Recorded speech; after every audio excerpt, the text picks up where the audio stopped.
and pausing about China in general. I mean, this is one story among many of this hopes. Okay, Shanghai finally opening up from some lockdown. You had Caixin data, wasn't as bad as expected. But I mean, there's still just so much unknown when it comes to China at this point. I think that is exactly what the situation is at the moment. The mood music is turning much more positive, but with a lot of uncertainty. So everyone I'm finding is looking for the opportunity to get involved, the opportunity to buy, but very, very nervously. There's no conviction out there. Yeah, certainly. Well, we're just speaking to William Davies of Columbia Threadneedle earlier, who is looking at opportunities in China among bonds as well. Certainly bonds, a lot of volatility too.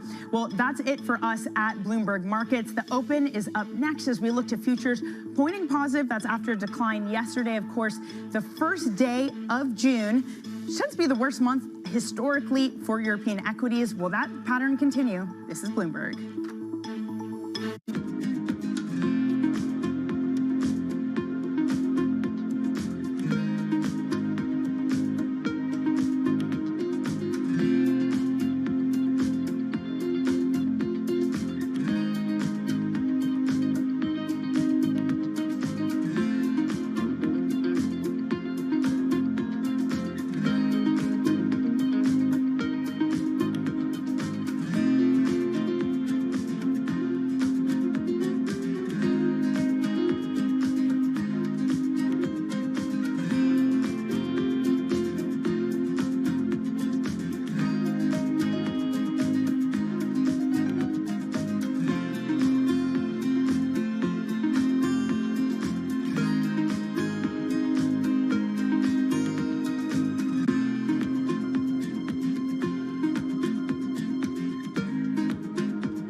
Soaring energy prices and a short supply of key chemicals that produce synthetic fertilisers are sending pig, cow and horse manure prices soaring. Even human waste is in demand as farmers hunt for alternatives. Fertiliser helps increase crop yields. You can see how much moisture is held into this. It's a lot of organic material into the compost, so it breaks down. The manure and the straw breaks down into a friable mix that can be mixed into your soil in the ground and for growing a whole range of different vegetables. Holds the nutrients in, holds the water in, and it really increases the kind of biodynamic profile of the soil. The recent price spike could mean more farmers going organic for the long term.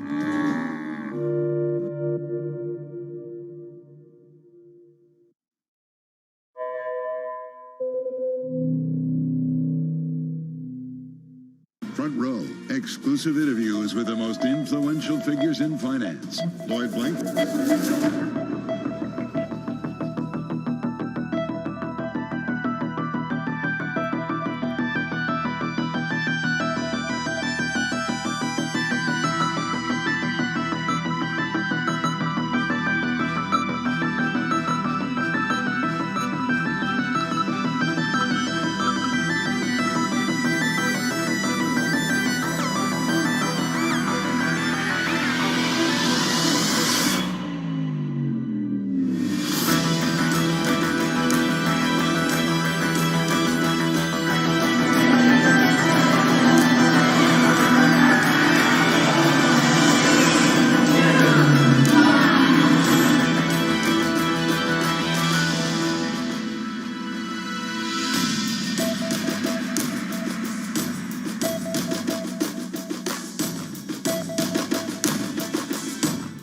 To go until the start of cash equity trading. I'm Francine Lacqua here in London. Tom McKenzie's actually off today. Now, here are your top stories. Deflecting blame.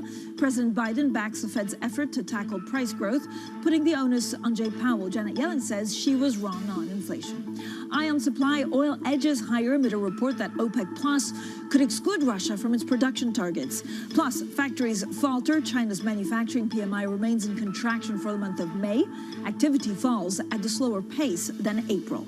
Now, first thing is first, so let's check on the markets. And this is what the futures look like across the board. A lot of focus, of course, on inflation. Once again, a little bit like yesterday, the story is one of fluctuation. So stocks in Asia, a little bit mixed. If you look at bond yields extending their advance, again, it's it's all about the debate about the scale of tightening and what that means for a lot of these stocks. Euro stocks futures elevated 0.5% higher, much like the FTSE futures and the DAX futures. So as these markets are opening up, we also look at some, not only of the sovereign bonds, and I'm looking at UK, for example, and the Swissy 2-year yield, but look at commodities. Now, we did have a good conversation, a strong conversation yesterday, saying if you're an economist, you talk about it in terms of inflation and data, but this is also a cost of living crisis that's just getting worse. So look for the Brent crude and what that means, of course, for gasoline prices.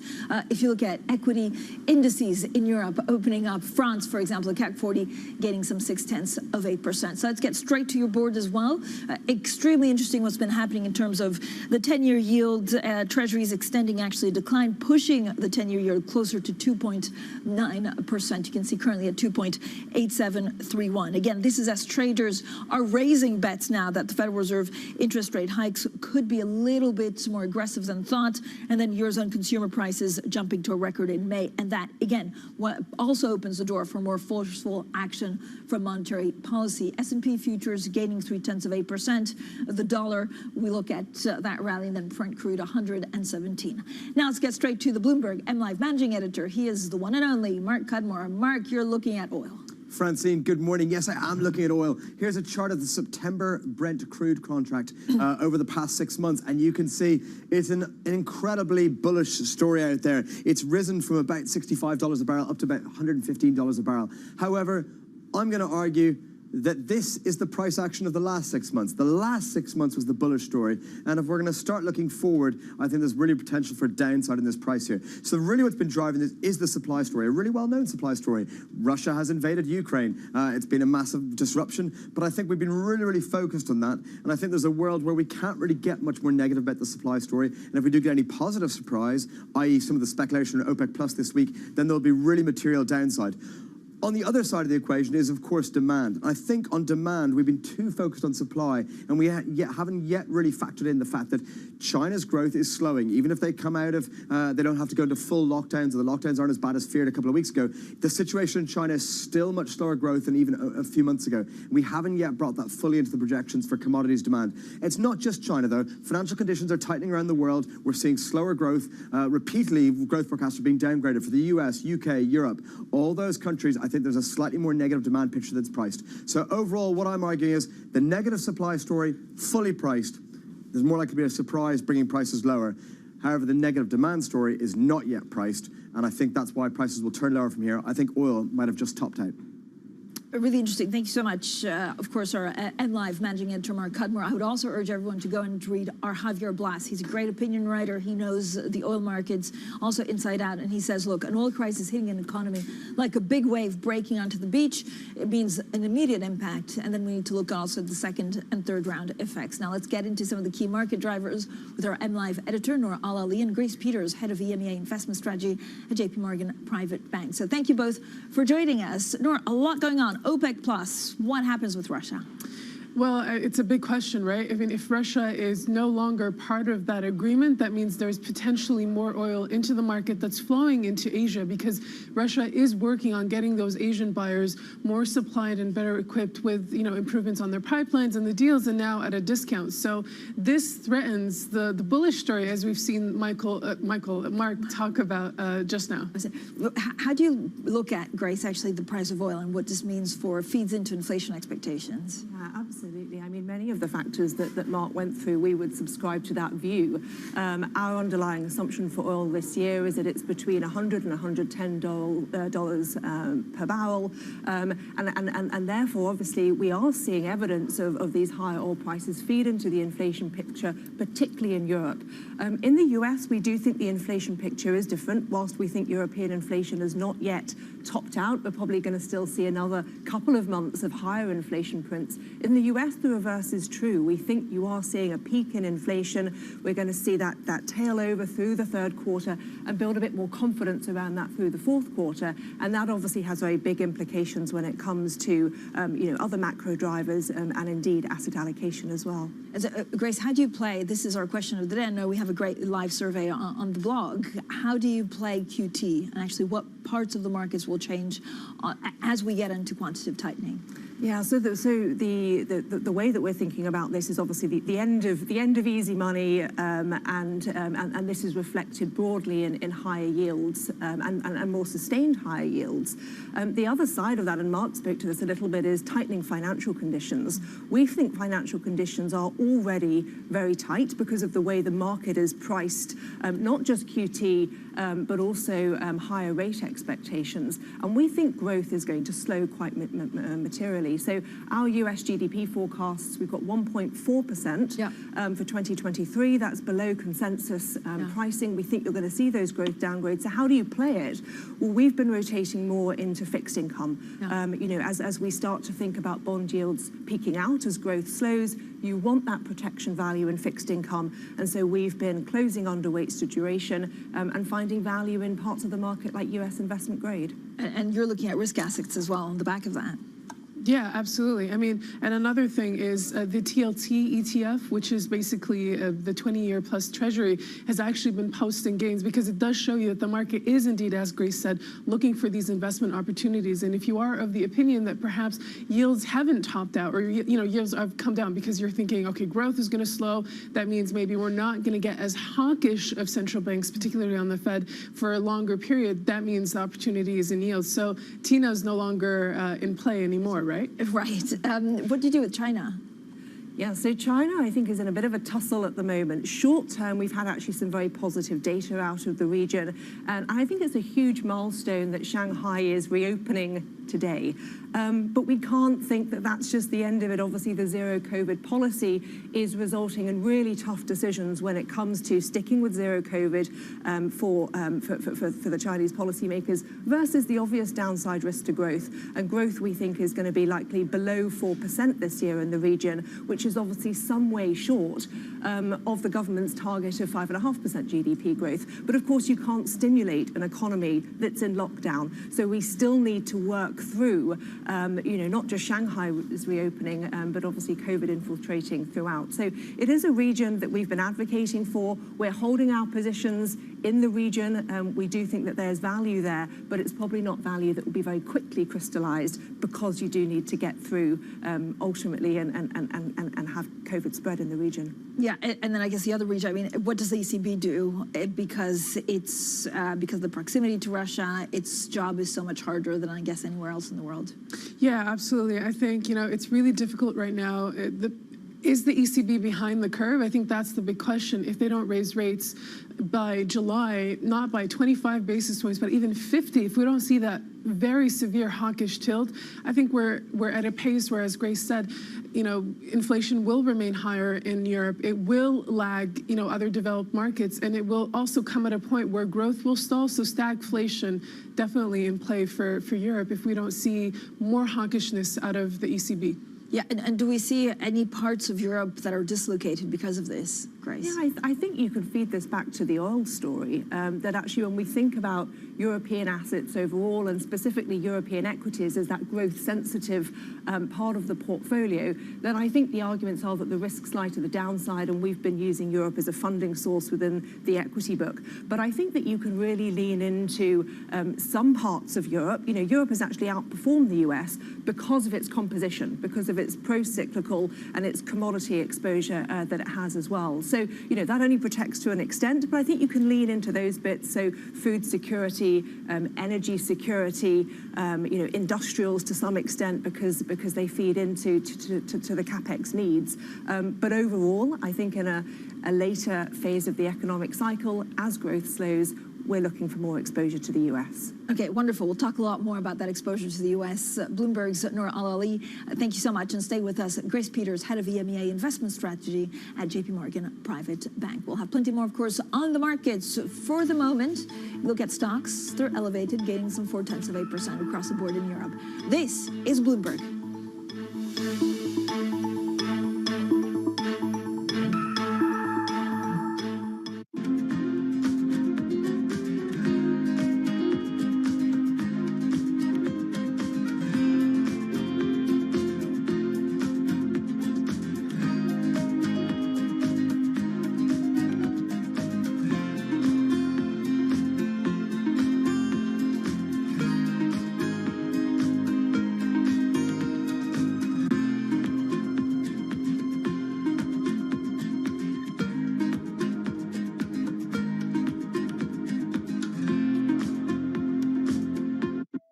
companies now, they're getting hundreds, maybe even thousands of applications. So software has come in to automate the process.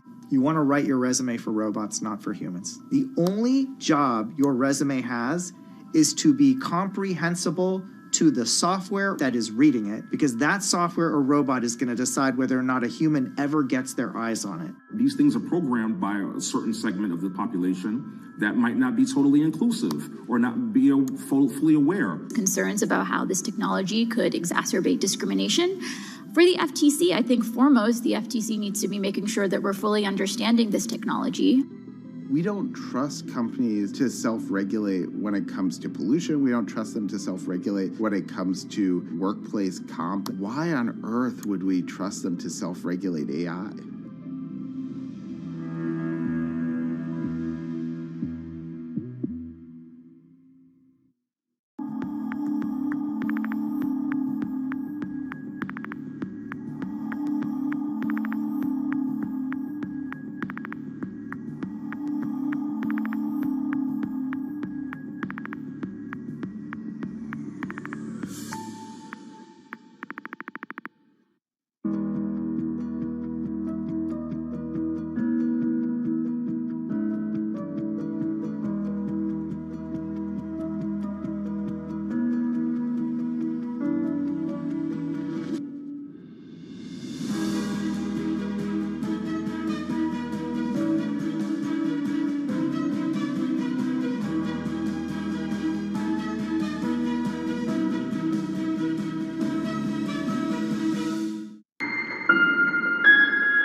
Welcome back to the Open, everyone. We are 12 minutes into the European trading day, and you can see we're holding on to gains for now. Yesterday, we were holding on to gains, and then we had a reversal a couple of hours into the trading session, but European stocks are getting 0.3%. If you look at the DAX, it's also 0.6% higher. Now, overnight, Asian stocks actually did fluctuate, and again, there's one story that everyone wants to know about, which is basically what is the scale of tightening given the elevated inflation? How do central banks react to that? So we'll have plenty more on that. But first, let's get straight to the Bloomberg Business Flash. Here's Laura Wright. Hi, Laura. Hi, Francine. DWS Group says CEO Asoka Verman has resigned and will be replaced by the head of Deutsche Bank's corporate bank, Stefan Hoops. Verman's resignation comes just hours after Frankfurt police raided the headquarters of Deutsche Bank and DWS, which is the lender's asset management unit. Prosecutors say the search was related to allegations that DWS was inflating its ESG credentials. DWS says it is cooperating fully with the authorities. Fidelity Investments cut valuations for several closely held technology companies, including social media platform Reddit and payment software provider Stripe. Fidelity funds marked down stakes in Reddit by more than a third in April from the preceding month, and Stripe by 13%, according to filings and data compiled by Bloomberg. Fidelity also cut valuations for TikTok owner ByteDance and for Instacart. Singapore Airlines says it's committing to a strategy of working with international partners and operating overseas hubs after COVID exposed the financial dangers of not having a domestic aviation market. CEO Goh Chun Pong told us exclusively that the airline is open to opportunities and will evaluate potential synergies. From day one, Singapore Airlines do not have a domestic market, and we compete internationally with the best out there throughout this 75 years. What happened is that we became extremely good at international competition in terms of our product leadership, service excellence, and our network connectivity. Bloomberg has learned that HSBC is offering its UK staff the chance to lease electric vehicles using their pre-tax paychecks. Sources say all of its 35,000 employees in the country are eligible for the perk. They can choose between a 2- and 4-year lease and may buy the car from HSBC at the end of the contract. That's the Bloomberg Business Flash. Francine. Thank you so much, Laura Wright. In London, now still with us, Grace Peters, head of the MEA Investment Strategy at JP Morgan Private Bank. Grace, thank you so much for sticking around. We were going around the world in like 6 minutes last time, and it also goes back to inflation, the unknown of the war in Ukraine, the cost of living. You quite like U.S. stocks. Which ones? Yes. What part of the market? So we like the US because ultimately we think that there is more visibility over earnings growth, and as growth slows around the world, earnings growth is going to slow. And actually we think, even though we like the US market, we think that consensus forecasts for 2023 earnings growth are a bit high. So we can expect downgrades in the market, but our visibility, we think, is pretty solid. And of course, you've still seen a big drawdown when it comes to equity valuation. So all in all, we think you can get a mid-single-digit return out of US equities, which feels appealing to us in the overall context. As to the bits of the market that we like, we're looking for a few things. So firstly, we want defensive exposure, reflective of being later in the cycle. So healthcare is a sector that we've been advocating for. But we also want exposures that really feed into the idiosyncratic nature of this cycle. And we look to energy for some of that, utilities when we think about decarbonisation, industrials when we think about automation, when we think about a lot of the supply chains that we think will ultimately get rejigged as a result of the pandemic, but also the war, as you mentioned, Francine, and technology. You know, technology is about technology. I don't really know what to do with the technology at this point. Yes. So the bits that we want to focus on within technology are enterprise-focused parts. I think what we've learned about the consumer, and it's no surprise, it's inflation, it's the cost of living squeeze, and it's the pull forward that we saw during the pandemic. The consumer is changing its habits. It's still spending overall, but it's switching from goods to services. That will impact parts of the technology sector as well.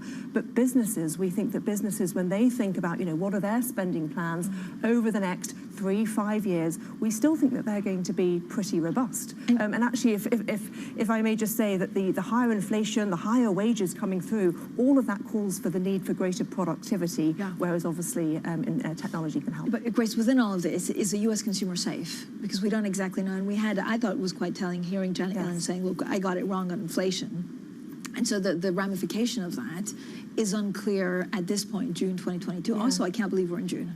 I know. Look, safe is a strong word. I think that the US consumer has got some ballasts, which so far, I mean, thank goodness they've got those ballasts. You know, we saw through the end of last year $2.7 trillion of accumulated wealth on US household balance sheets.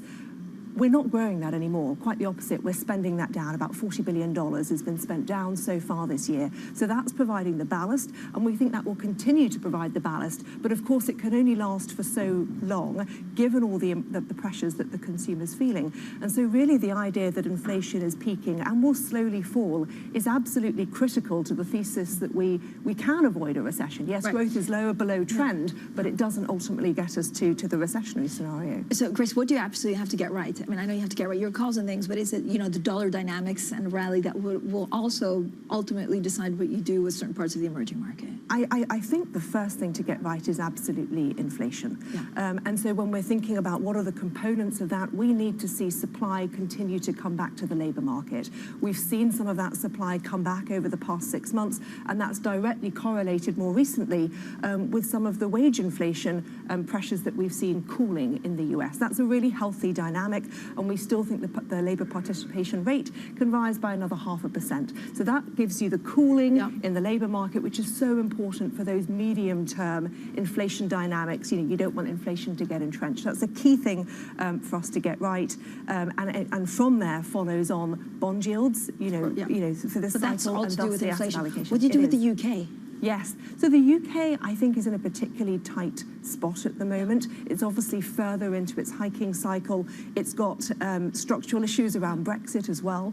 There are parts of the UK that we like. You know, the commodity exposure when you're talking about the FTSE 100 has meant that this is a market that's actually seen some of the most earnings upgrades year to date and has helped support the index. But for the UK economy at large, and maybe the FTSE 250 and some of those smaller companies, we've been avoiding that because we think the growth slowdown and the risk of recession is probably higher in the UK than, say, on continental Europe. Grace, thank you so much for joining us. Grace Peters, they're head of EMEA Investment Strategy at JP Morgan Private Bank. Now, coming up, the chief executive of DWS Group resigns just hours after police raid on the asset management unit of Deutsche Bank. More on that story next, and this is Bloomberg.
Bloomberg has enhanced search on the terminal to deliver what you need when you need it.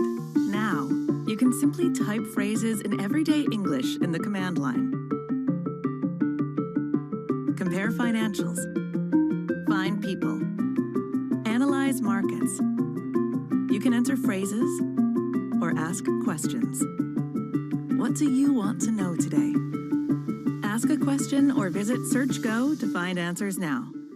I think what we've seen during this period of time is that communicating via video is not a fad. We are using it in all aspects of our lives, for work, for learning, for communicating, for staying in touch.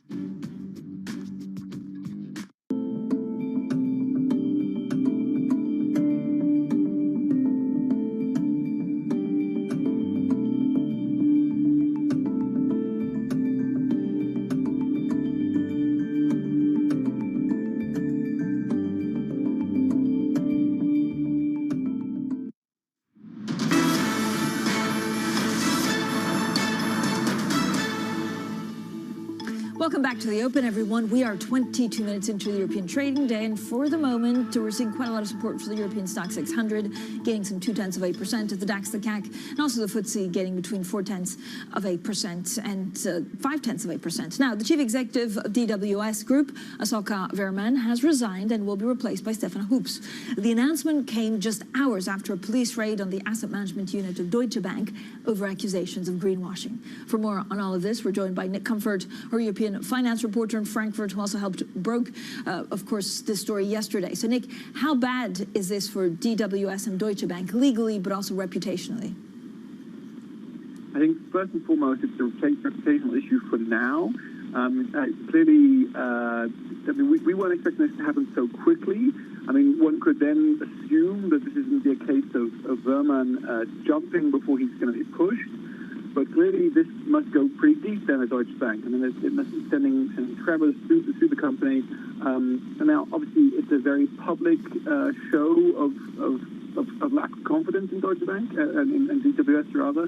And so investors will be wondering, okay, I mean, this is, how green are my investments? And it's something which, more importantly, the retail investors will see. And let's not forget that assets under management held up pretty well at DWS over the last couple of quarters.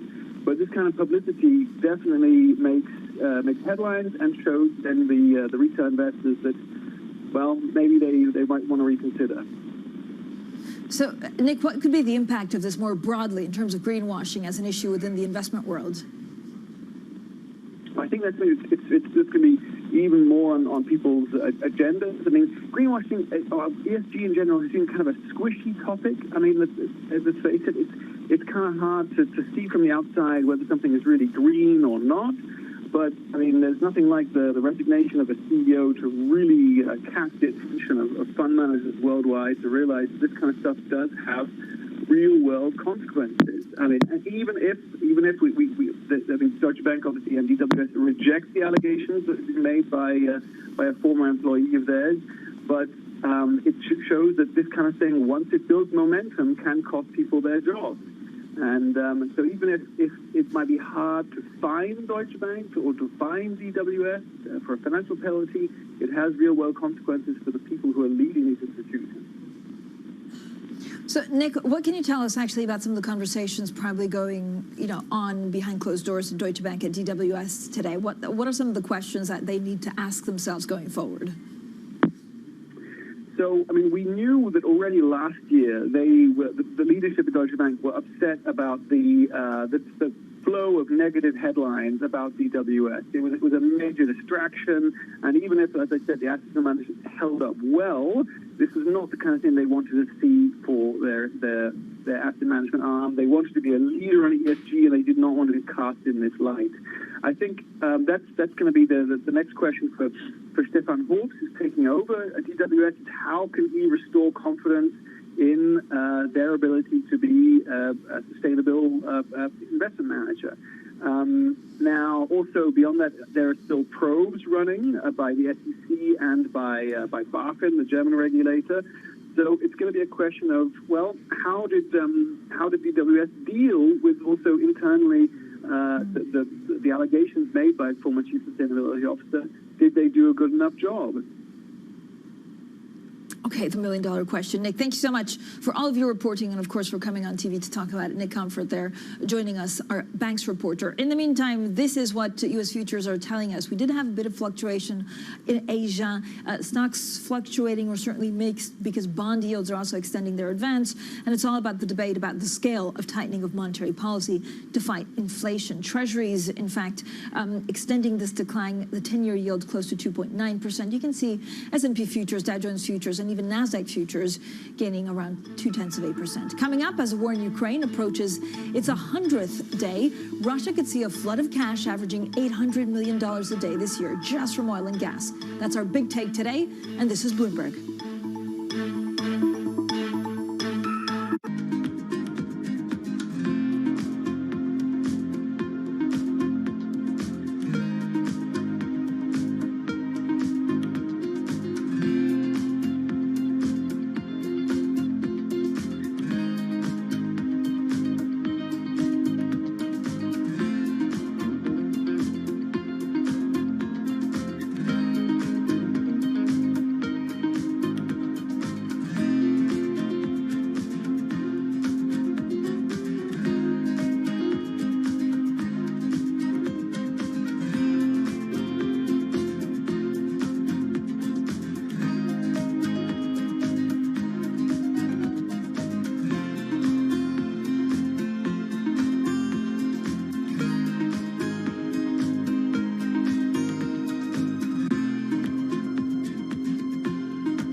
Nuestro experimento, no hemos pintado todos los edificios de blanco, sino estos más asequibles de pintar. Y ya hemos detectado reducciones medias en el área metropolitana de 0,8 grados aproximadamente en un periodo de ola de calor y con picos máximos de 4 grados de disminución en un momento puntual del día, en una zona puntual del día. Y como dices, en una ciudad como Barcelona funciona incluso mejor que las zonas verdes, según las modificaciones, nos detectan incrementos, o sea, disminuciones de temperaturas mayores con tejados blancos que con incrementos de zonas verdes como tienen planteados el plan director urbanístico.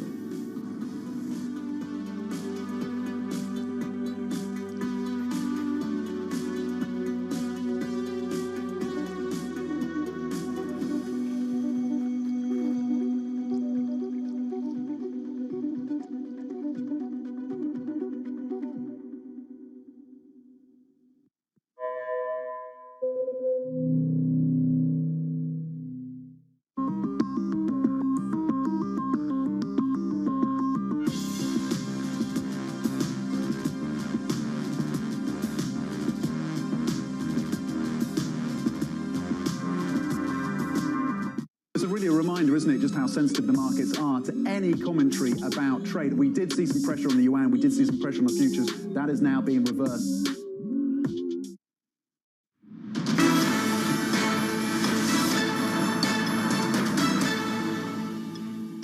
Welcome back to the Open, everyone. 30 minutes into the European trading day, and here are your top stories. Deflecting blame, President Biden backs the Fed's efforts to tackle price growth, putting the onus on Jay Powell. Janet Yellen says she was wrong on inflation.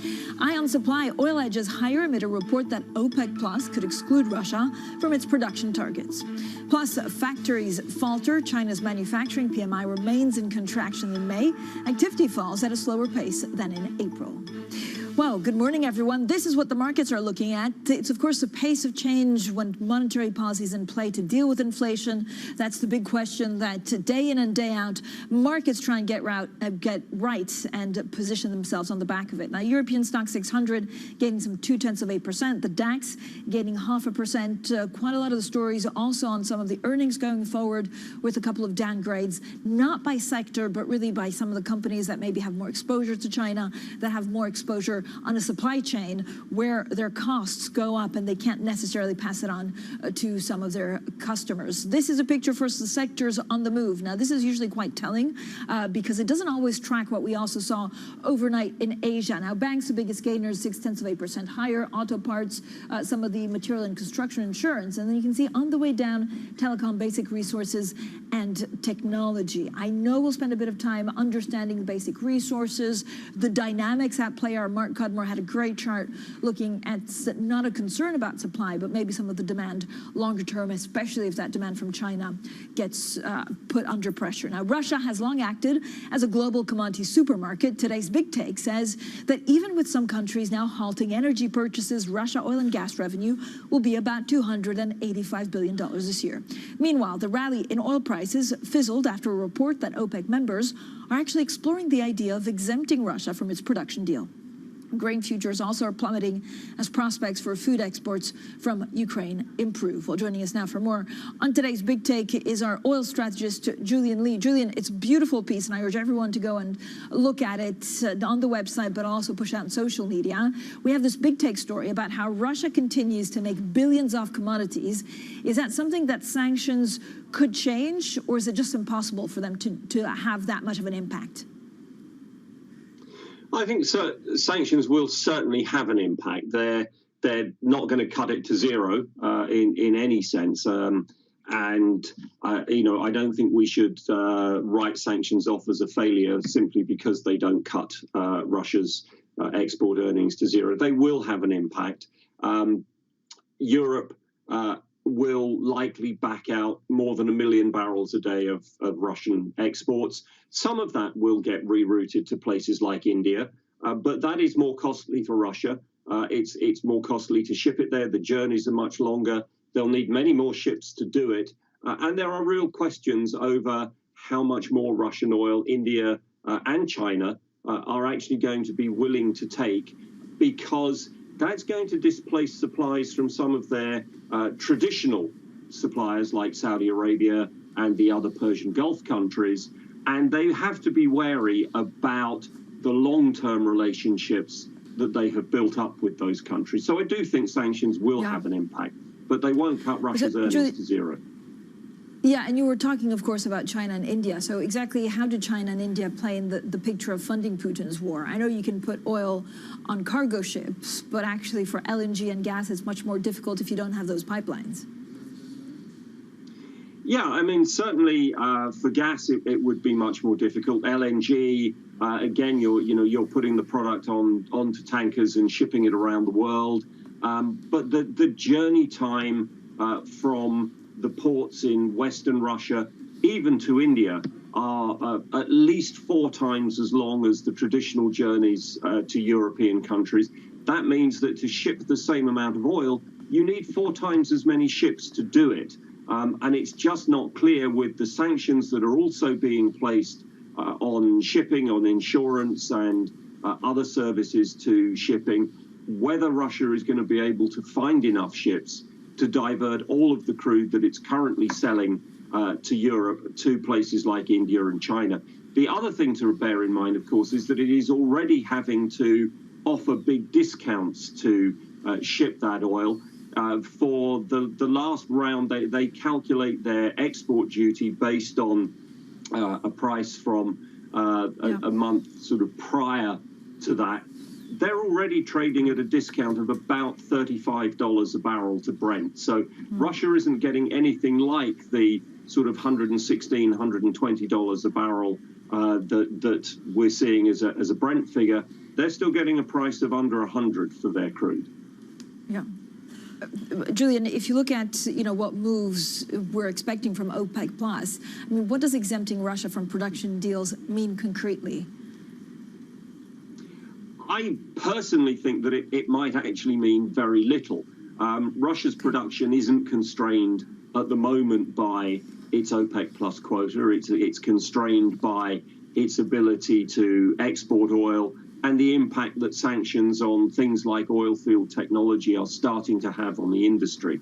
So I don't think it does anything for Russian production. The question then is, does Russia's share of the OPEC Plus target get divided among the rest of the group. Saudi Arabia has been very much against taking the shares of even the very small countries that couldn't meet their targets. So I hesitate to think that it will actually divvy up Russia's share among everybody else. And even if it does, there are real questions about who within OPEC Plus can actually boost output by any significant amount. Saudi Arabia is already producing close to the maximum sustainable levels that it's done in the past. Julian, thank you, as always, for making us smarter on the subject. Our oil strategist for Bloomberg Economics, Julian Lee. Now, coming up, China's factory activity falls at a slower pace than expected as Beijing doubles down on its costly COVID-0 strategy. We'll look at that story next, and this is Bloomberg.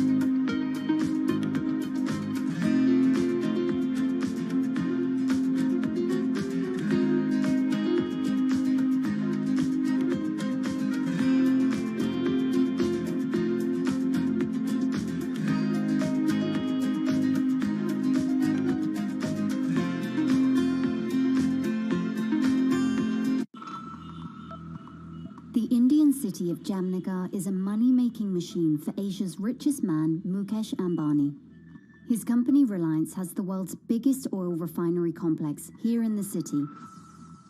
Jamnagar is also where Ambani is making his newest bet, a $10 billion investment in green energy.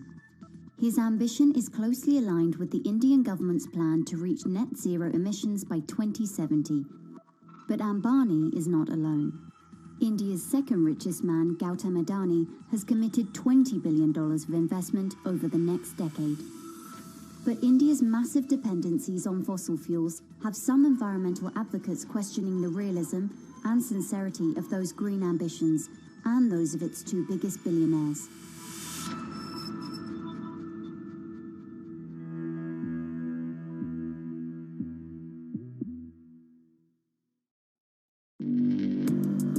Access the financial world on demand.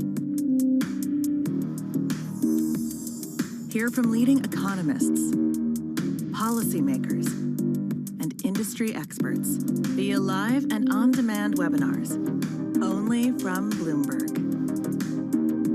Start exploring to see what's moving the markets. Visit Bloomberg.com/webinars. Crypto, you have a world of young people that want their own financial system and their own culture. And it is very powerful, and I'm a big believer in it.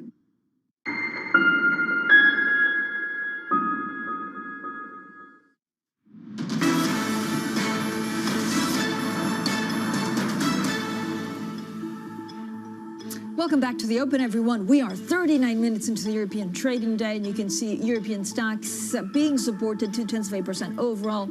The DAX powering ahead 0.6%. But if there's one thing that taught us in the last couple of days, markets lack conviction. They're trying to feel their way around what policymakers will do to deal with inflation. And again, they fluctuate, so we could see a reversal in the next couple of hours. Now on to China, and it's, the factory activity contracted in May from the previous month as both production and new orders fell, although the slowdown wasn't as fast as in April. Now, meanwhile, China is also doubling down on mass testing in a move that's dashing hopes for a shift away from its costly COVID-0 strategy. Well, joining us now is Bloomberg's Chief Asia Economics Correspondent, Enda Kern. Enda, great to speak to you as always. So what's the main takeaway from the data? Well, good morning, Francine. Look, the Caixin PMI reading gives you a better sense of where the small and medium-sized businesses are. And the takeaway from the data is that, sure, things are showing signs of bottoming, but it's still in contractionary territory, which speaks to the challenges these companies still face in terms of logistics, their operations, their transportation, and indeed in terms of getting new orders back up to where they need to be. The big hope with these readings on manufacturing is that China has now hit the bottom as Shanghai is reopening, like you mentioned. Not only is Shanghai gradually reopening, but we haven't seen any kind of mass-scale lockdown in any of the other key industrial hubs or port hubs around China in the weeks since either. So there's now a kind of a mounting view among economists that perhaps China has hit the bottom. We're going to start to see a recovery from here. But I think one thing to take away from this PMI data is it won't be a V-shaped recovery. It's probably going to be, it'll take some time before these factories really get up and running back to full speed again.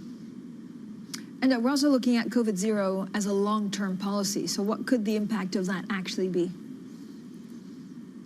Well, again, even though Shanghai is pulling out of its big lockdown, our colleagues are reporting that actually China is now really reverting to mass testing, or appears to be reverting to mass testing right around the major cities. They've got testing booths, PCR testing booths popping up on every street corner. And the thinking is that this is actually an indication China's doubling down on COVID zero. It might be changing how it approaches it, but it's certainly sticking with it. Now, scientific experts say, this kind of frequent mass testing certainly breaks up transmission chains and does identify the disease early on. But you've got to ask, what's the practical impact of it in terms of consumer and workers' daily lives, how it impacts everything from schools to offices to factories. And of course, there's a financial cost to it as well. So I think people are saying that it does demonstrate just how serious China is about its COVID zero strategy, and it hasn't yet shown any real signs that it is going to pivot from that. And these testing booths seem to indicate that the authorities are doubling down, sticking with it, and no sign of a change, at least as we all keep saying, until the other side of the party Congress later in the year. And thank you so much for all of the insight. And Kern there in Hong Kong for us. Now, joining us is Julian McCormack. He's chair of the British Chamber of Commerce in China, country director for Rolls-Royce, and the BCC has just released their latest annual assessment of the business environment in China. So, Julian, thank you so much for joining us. So what's it like? What is the business assessment of what it's like doing business in China with the COVID zero policy?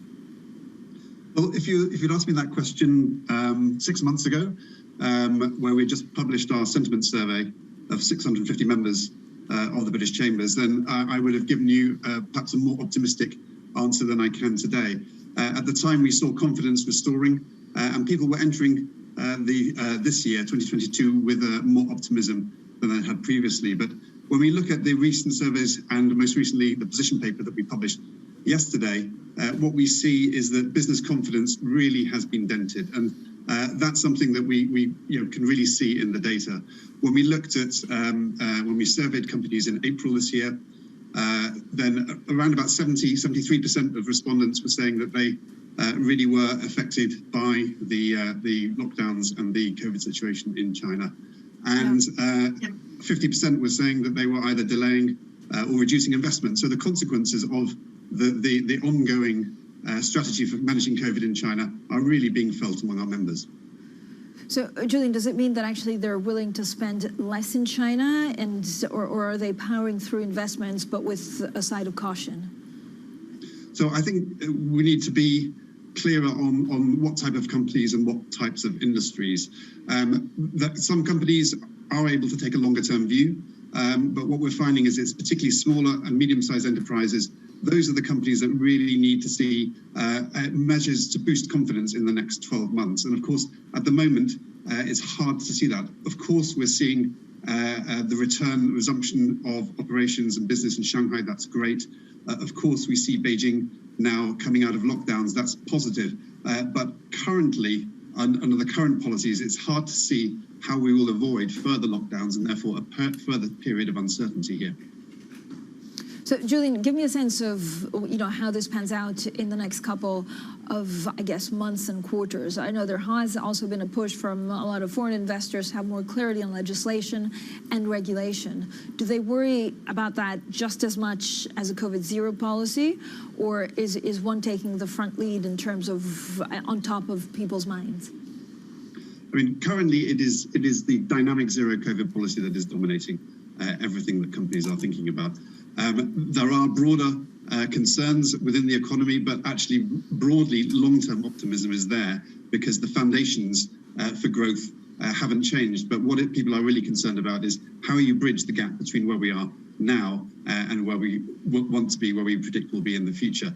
And it's particularly apparent in certain sectors. So if you look at education as an example, international schools in China, we're seeing around about, any estimate between 40 and 60% of foreign teachers that are planning to leave this year who will be very difficult to replace. And so therefore we're seeing different sectors affected in very different ways and quite a lot of uncertainty without additional confidence in terms of the measures really that can be put in place to help rebuild that.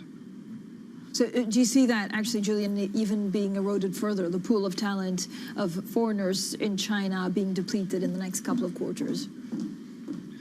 Absolutely. So we see that foreign talent is coming down. And of course, this is actually contrary to what leaders are saying here in China. There is a big focus on having or encouraging the flow of information across borders, knowledge, and of course, skills and talent. And what we're seeing is that on one level, there is an objective to enhance the flow of people and information into and out of China. But of course, when we look at what's happening on the ground today, there are significant barriers, both in terms of restrictions in relation to COVID, the practicalities of actually coming into China with the permissions needed, and also uncertainty over the broader regulatory environment. And this is particularly relevant when it comes to things like the cyber and security, the data security laws that have been introduced, where there's a lot of uncertainty about further frictions or restrictions on the flow of data across borders into and out of China. And Julian, I know you've been lobbying for this dynamic strategy for managing COVID-19, which is basically a more proportionate approach when there's clusters. Do you think the authorities will change that to be, I guess, more proportionate in dealing with COVID-19 going forward? So the engagement as a chamber that we've had over the last few weeks gives us reason to be hopeful. So we've had a lot more engagement with government all the way up to premier level.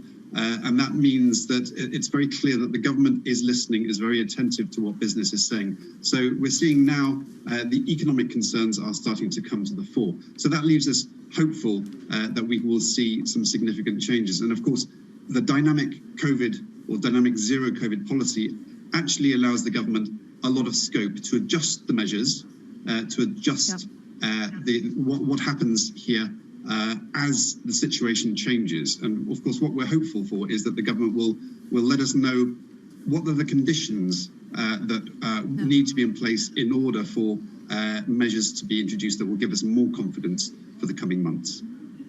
Julian, thank you so much for joining us. Julian McCormack there, chair of the British Chamber of Commerce in China and country director for Rolls-Royce. Now let's get straight to the Bloomberg First Word News with Laura Wright. Hi, Laura. Hi, Francine. President Joe Biden says he'll give Ukraine advanced rocket systems and other U.S. weaponry to better hit targets in its war with Russia.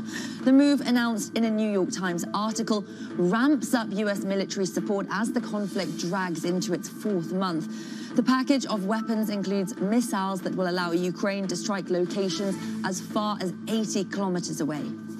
The U.S. Supreme Court has blocked a Texas law that targeted social media platforms.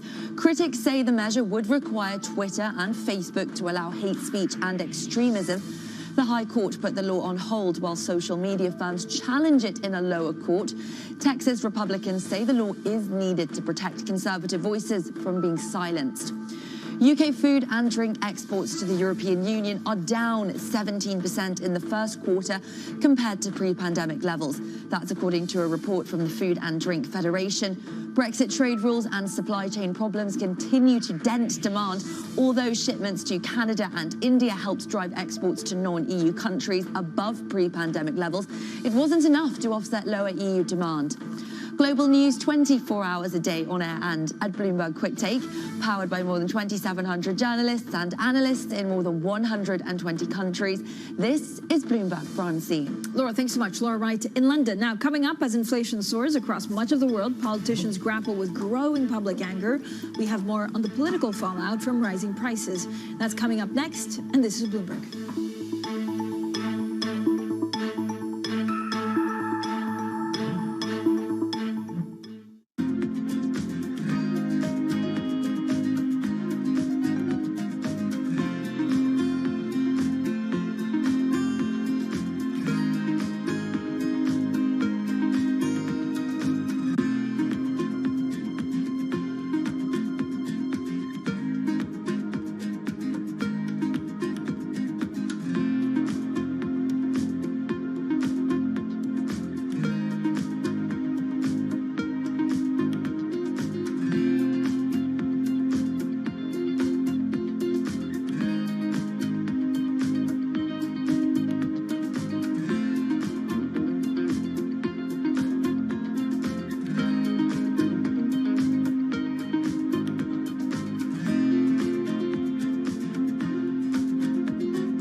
SpiceJet 737 MAX aircraft.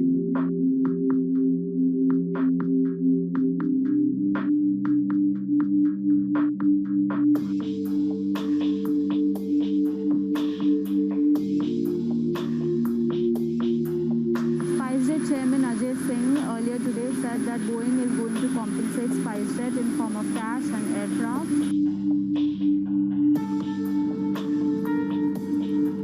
There's a big celebration happening at the Gwalior airport. As you can see, they've literally rolled down the red carpet for SpiceJet chairman Ajay Singh. There are balloons, there are flowers. This is a big deal for SpiceJet because it is the only Indian operator of Boeing 737 MAX planes currently.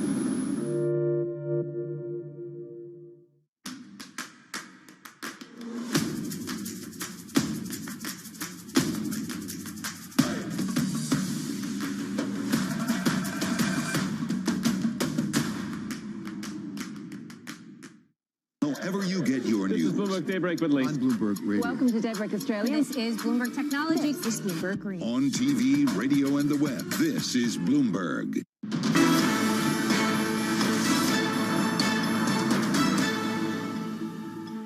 Welcome back to the Open, everyone. We are 53 minutes into the European trading day, and we're seeing a bit of a reversal across the board with a lot of these stocks fluctuating. Now, a rare meeting between Biden and Powell. The U.S. president says he respects the central bank's independence, but at the same time, he's been putting the onus on the Fed for taming inflation ahead of this year's midterm elections. My plan is to address inflation. It starts with a simple proposition. Respect the Fed. Respect the Fed's independence. Of course, all of this comes as inflation continues to loom large politically, not just in the U.S., but also in Europe and in many developing nations. Now, for more, we're joined by our Bloomberg senior reporter for international affairs. He's Mark Champion. Mark, great to have you on TV today. So inflation, 8% in yours and some parts, well, in the U.S. and some parts in Europe. What does it mean politically for the leaders in charge? Yeah, I mean, inflation is just visceral. So, you know, there are lots of things in elections that can matter, but the cost of living is really reliably important. And you even, you know, you saw that quite early on when you had the French election. And yes, you know, President Macron won, but he was given a real run for his money, and there was some real doubt about whether that would happen, just because Le Pen focused really hard on cost of living, inflation, and so on. And you're seeing the same in you know, Biden's opinion poll ratings in the U.S. They're tanking. A lot of that is to do with the cost of living. You've had riots in Peru already, you know, again about the cost of living. And there's more than 50 countries that get more than 30% of their grain from Russia and Ukraine. And a lot of those are very poor. They're seeing inflation rising even faster than 8%, you know, in the developing world. So Mark, this of course focuses and changes election results. Does it also topple governments? Or because there's, you know, the underlying understanding that this is because of a war in Ukraine, citizens will accept it more than if it were because of government's fault? Yeah, unfortunately, you know, the record doesn't really suggest that, you know, people sort of, you know, balance those things terribly well. Plus, you have to remember that there's, you know, here in the UK or in the US, there's a pretty solid support for the idea that, you know, Russia's in the wrong and needs to be constrained. That isn't true in actually most of the world in terms of population and so on. And, you know, certainly if you're in Egypt, you don't particularly care about those issues. You really care about whether you can put food on the table. And so, I mean, is there anything that politicians can do to try to, you know, keep an eye on this? It's likely to become fairly zero-sum in a lot of countries. You're either going to have to, you know, press for these, you know, energy sanctions and so on that are pushing up prices to be reduced, to press for a ceasefire, you know, in Ukraine, which the Ukrainians don't want, in order to get grain shipments moving again. You know, these are the kinds of things that are likely to change over the months to come. Mark, thanks so much. Mark Champion there from Bloomberg. Now, stocks and U.S. equities actually edging higher, but we're we're seeing a bit of fluctuation. The biggest move is probably in bond yields extending their advance. It's a big debate. We continue. We stay on it. The scale of tightening of monetary policy to fight inflation. Well, that's it for the European Market Open. Surveillance Early Edition is up next, and this is Bloomberg.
When you think of cutting-edge technology at sea, you might be thinking of stuff like this. But there's an incoming revolution on the high seas that isn't quite as sexy, but could be significantly more impactful. Container shipping is the key component of global trade. About 80 or 90% of all the world's goods are transported at sea at some point. But there's a significant unseen cost to the modern era of global commerce. About 3% of all the world's CO2 emissions come from shipping. 3% may not sound like a lot, but that's roughly comparable to the entire CO2 output of Germany. Since reducing trade isn't a likely option, what about a technological improvement to help reduce the emissions from these well-stocked maritime behemoths?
My plan is to address inflation. It starts with a simple proposition. Respect the Fed.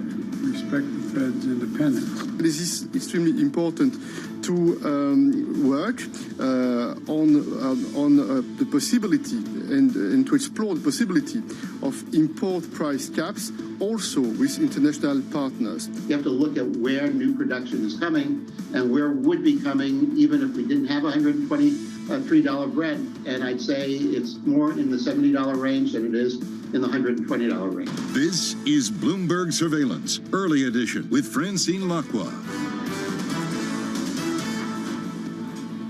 Well, good morning, everyone, and welcome to Bloomberg Surveillance Early Edition on this Wednesday, the 1st of June. I'm Francine Lacqua here in London, and here's what's coming up on today's program. Deflecting blame while President Biden backs the Fed's efforts to tackle price growth, putting the onus on Jay Powell. Janet Yellen, meanwhile, says she was wrong on inflation. Eye on supply, oil edges higher amid a report that OPEC Plus could exclude Russia from its production targets. And Deutsche Bank replaces the CEO of its asset management arm after yesterday's police raid over suspected greenwashing. Stefan Hoops is DWS's new chief executive. Now, first thing is first, let's check on the markets. We actually started the day on a high. Now we're seeing quite a lot of fluctuation. It's a pattern that we also saw in Asian stocks. If you look at yields, probably one of the most interesting dynamics, extending their advance. And of course, the debate is about the scale of monetary policy to deal with inflation. It's a debate that we have day in, day out, and that moves everything. We're speaking to Grace Peters of JP Morgan Asset Management, and she says if there's one thing you need to get right in this market, and it's inflation, and that will give you, of course, the cue to buy or sell whatever you want. The dollar, of course, that's also linked to inflation. We have the Bloomberg US dollar. We could have also shown you euro dollar or anything else showing the dollar rally in the last couple of months. That's come off a touch, 1,228 from the Bloomberg US dollar index. Brent crude, again, this is not something that we need to talk about theoretically. This means gasoline prices are going up. This means a lot of the cost of living for a lot of people out there is really hurting them. This could also politically have a huge impact, of course, on some politicians in charge, and then the S&P futures gaining some 0.2%. This is a picture overall for Europe, but we're also just getting some manufacturing data. I think that came out a short while ago. The difference, if you're standing in Italy or in Germany or in the CAC 40 today, you can see gaining some 0.3%. The UK also, it is the platinum jubilee of the Queen, 70 years on the throne, so we'll celebrate. The bunting's out for tomorrow and Friday, but it will have an impact on economic growth. And you can see the UK, for the moment, the FTSE down 0.1%. Now, the rally in oil prices has fizzled. That's after a report that OPEC members are exploring the idea of exempting Russia from its production deal. At the same time, Joe Biden has sought to shift blame around price rises to the Fed. The U.S. president says he respects the central bank's independence. My plan is to address inflation. It starts with a simple proposition. Respect the Fed. Respect the Fed's independence. They have a laser focus on addressing inflation, just like I am. And with a larger complement of board members now confirmed, I know we'll use those tools in monetary policy to address the rising prices for the American people. Now we're joined by Sylvia Merler, Head of Policy Research and ESG at Algebris, and Noor Al-Ali, our MLive editor. So thank you both for joining us. Noor, a lot going on with OPEC. I mean, I haven't been this excited about OPEC Plus meeting, but has it peaked? I'm in the camp that is cautiously saying yes, because if you look at inflation expectations, so those are break-evens. If you look at the five-year, which is the Fed's favorite inflation gauge as well, you will see that they've actually come down off their highs and they've sort of stagnated now. Those, they don't typically move in line with oil, but they have been because energy has been a big supplier and mover of the hot inflation prints that we've seen. They've kind of diverged now. So the question is, are inflation expectations wrong or has oil peaked? I'm in the camp that says, well, maybe we've just peaked. Okay, we've peaked. I'm interested to have Sylvia's thoughts on that in a second. But QT also begins today in the U.S., or begins in the U.S. today. What does that mean for riskier assets? I think we've priced in that beginning of quantitative tightening. You have seen definitely, stocks come on the highs today. The futures are higher, but also I'm a believer in the mantra of sell in May and go away. I think volumes are much lower now. If you look at the stock 600, it's the average volume is about 20% lower than its 180-day average. So definitely much lower now. So Sylvia, many questions, of course, about the markets, about how we should look at them, inflation. What are markets at this point you think getting wrong? So I think basically what we have seen today, I think one detail that perhaps you have not mentioned yet was the data coming out of Germany on retail sales. I found that was quite important. So a very significant miss on the downside on retail sales in Germany, even considering the inflation rate that is very high in Germany. And I wonder whether that signals that at least in some quarters of the Union, in Europe at least, we are getting close to a scenario where inflation is sort of self-inducing a correction in the economy without the ECB having to force its hand too much. Yeah, and the ECB, nor of course left, right, and center. How behind the curve are they? Well, you know, as we just heard, definitely some data out of the European Union shows that we are definitely struggling. France expects inflation to, you know, go behind its peak in 2023. We are seeing elevated inflation prints. They will continue to be the case in Europe, and it will lag, you know, the US and the UK as well, because we haven't even started raising rates or quantitative tightening in the ECB. All right, Nora, thank you so much. I know Nora has to run off to radio, so we'll continue the conversation with Sylvia. Sylvia, when you look at, you know, we're hearing and getting some headlines from Mr. Holtzman on the ECB Governing Council, and he says the new inflation record backs the need for a 50 basis point hike. Is the, you know, I guess, has the ECB now, you know, boxed themselves in being so behind the curve, and what does it mean for fixed income across the board in Europe? I mean, we have definitely held this view that the ECB was behind the curve on inflation, but honestly, that's something that's common across major central banks, as being common across major central banks. I think what is different so far still in Europe compared to, for example, the situation in the US is wages. So there isn't much that a central bank can do when it's faced with a supply shock, the kind of the shock that we're seeing now.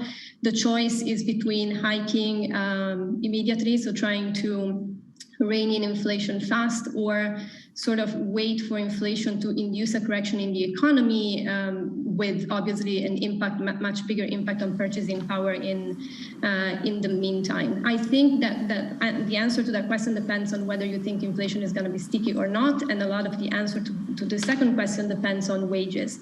And so far, I think that's the main difference between Europe and the US. In Europe, we haven't yet seen the kind of wage dynamics that we have seen in the US. So far, I think there's still room for, let's say, maneuver and the kind of ambiguity that we're seeing on the ECB side, but that may be closing fast. Sylvia, what does it mean when you look at, of course, wage pressure? If we're going to see that kind of wage pressure in Europe, do you see it in Germany first, or does it come from elsewhere? Yes, I would assume it would probably show up in Germany first because of the significantly higher inflation rates that we are observing in Germany. So that is the market, the labor market, that I would keep a close eye on. All right, Sylvia, thanks so much. Sylvia Merler there from Algebris stays with us. Now we'll have plenty more, of course, on the markets. Also coming up, the CEO of DWS Group resigns just hours after police raid on the asset management unit of Deutsche Bank. So we'll have plenty more on that story next. And this is Bloomberg.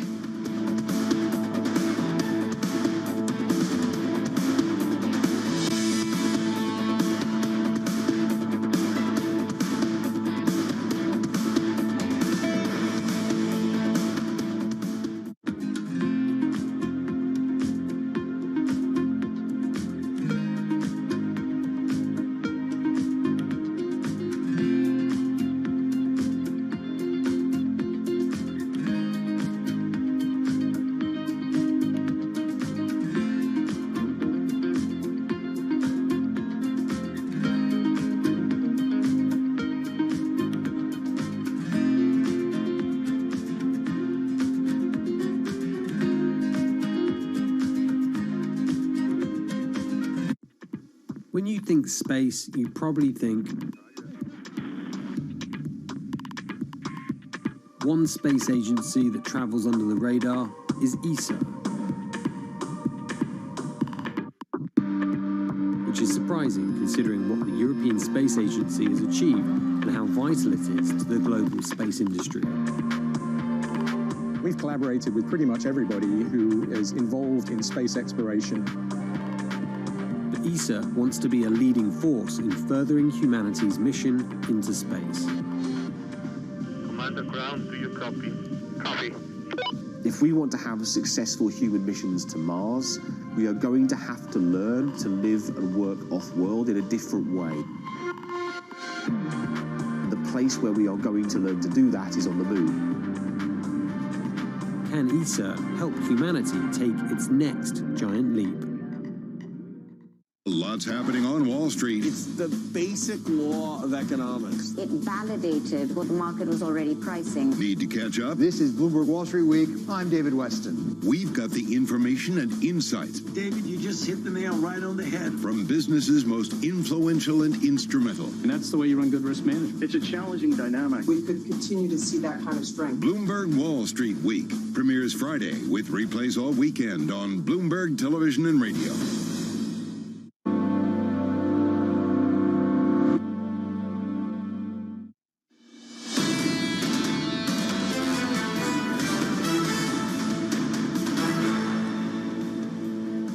Economics, finance, politics. This is Bloomberg Surveillance Early Edition. I'm Francine Lacqua here in London. Now, the chief executive of DWS Group, Asoka Verman, has resigned and will be replaced by Stefan Hoops. The announcement came just hours after a police raid on the asset management unit of Deutsche Bank over accusations of greenwashing. Well, joining us now is Bloomberg's German banks reporter, Stephen Ahrens. Steve, great to speak to you. So first of all, why did Verman resign so quickly? Well, there's been a lot of negative news around him for a long time. As you may remember, the whistleblower Desiree Fixler came out with allegations of greenwashing in August last year, and ever since then, news stories have popped up, questions about his private use of email, WhatsApp, stuff that, always created a cloud over his head. And then you have that big raid over greenwashing. And I think it just was the straw that broke the camel's back. Deutsche Bank decided they needed to draw a line under this, and he resigned. So what do we know about the new guy in charge?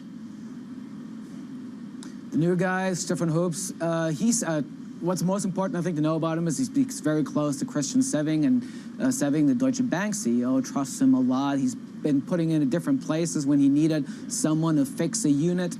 And so he's sort of a fallback solution for difficult cases. And now Sewing has turned to him to go to DWS. He doesn't have any experience in asset management, really. He's a trader by training, and we'll see how he performs. But he does have the confidence, the trust of the CEO of Deutsche Bank. Steve, so how should we look at this? First of all, reputationally, but also legally. What does it mean for DWS and Deutsche Bank, and what does it mean for greenwashing in financial services in general? Well, I mean, it's important to of course, state that this is just allegations now. Nothing has been proven. It was a raid to find further evidence, but the presumption of innocence still applies until they've been proven guilty. But it's clearly a new legal cloud hanging over their head. Greenwashing is something new. It's unusual. But what the prosecutor said in their statement yesterday is that they believe they have found evidence that DWS said something to investors in their funds about ESG that didn't actually take place. So misleading investors, obviously, can be a crime. And if that turns out to have taken place, it would be a big blow for DWS and by extension for the parent company, Deutsche Bank. Thank you so much, Steve. Bloomberg's Steve Ahrens there covering banks for us in Germany. Now we're back with Sylvia Merlayer, head of policy research and ESG, and Alger Bruce. Sylvia, you look at ESG, you take it very seriously. I know look at a lot of the policy research. Is this now a crux point for financial services to really understand how they cannot mislead? Do we have the tools to try and not make a mistake on this? I think, yes, this is a turning point. I think it was in the cards that a lot more scrutiny would be growing on ESG and, generally speaking, sustainable finance. This was in the cards because the regulatory environment in Europe has been moving very fast on this, even though with some regulatory pieces still needing to come into place for us to have the full picture. And so I think that is where the risk currently is, in having a regulatory environment that still isn't complete and at the same time having to implement that in practice. Another element where we have written and where we think that regulation might be needed is the area of ESG scores and ESG ratings.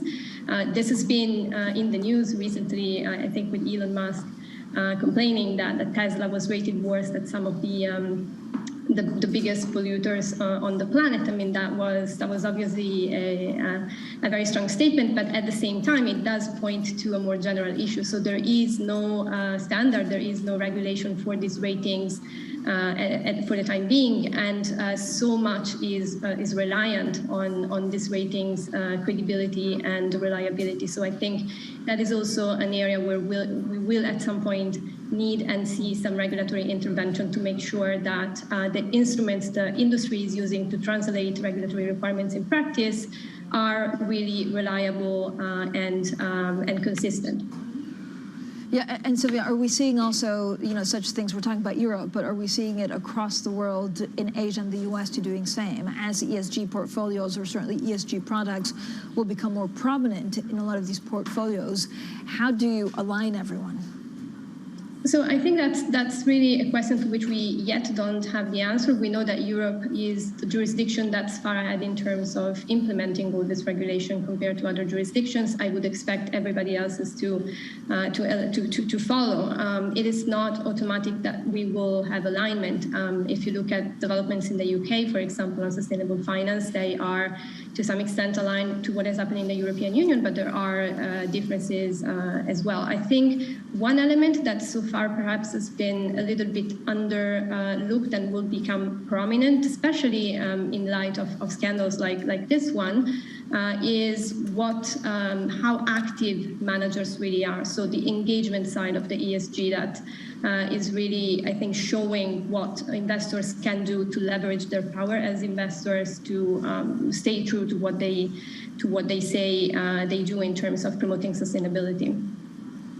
And Sylvia, to follow up on that, I know you've written extensively about the Russian oil embargo, but also the global food crisis. How should we look at the Russian oil embargo, and will a lot of this just be diverted to other parts of the world?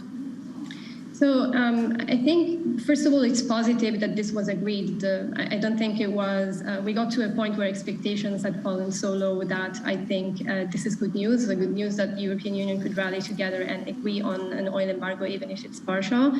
I don't think it's the best deal that they could have found agreement on, but it's still something that shows unity.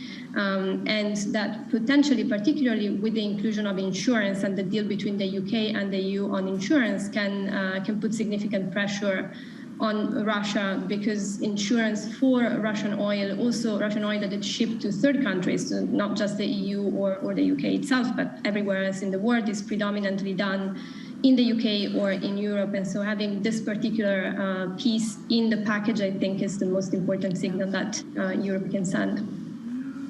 And Sylvia, I mean, another which is not ESG, but also linked, of course, is the global food crisis. Are we underestimating the impact this will have longer term? Are we too short-termists when we talk about the markets day in, day out? Because this will have a huge impact on the cost of living for years and decades to come. I agree. This has been a concern of ours for some time. We wrote a piece in March highlighting the risk of a global food crisis and global food inflation due to disruptions that the war was inducing, both in the shipping of grains from Ukraine, but also in the future agricultural cycles. So the planting of the new crops, the tending of the crops that have already been planted and need to be harvested in the summer. And this is only part of the story, really, because when you factor in also the skyrocketing prices on fertilizers that are linked to the price of gas, this means higher input prices for farming across the board, not just farming in Ukraine, farming everywhere. And I think this is just the beginning, to be honest, because if we look at where in the world the impact will be felt more strongly, particularly for exports of grain in Ukraine, the areas that are going to be hit the most are very poor areas where there could be also episodes of political instability related to this. We calculated that a decrease of 50% in imports of wheat from Ukraine could reduce daily calories in some of the countries in the Middle East and North Africa by between 30 and 35% a day, which is really massive. And so obviously this is a crisis. It can be a crisis of major proportions. I think we have been underestimating it so far. And I think it also will be more longer term than many people might be thinking, because of how the agricultural cycles are relatively medium to long term. So the perspective here is really one of months, if not a couple of years.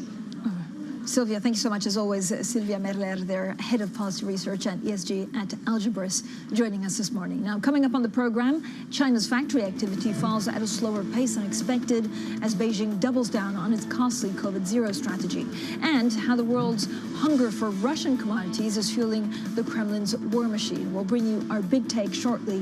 This is Bloomberg.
When you think space, you probably think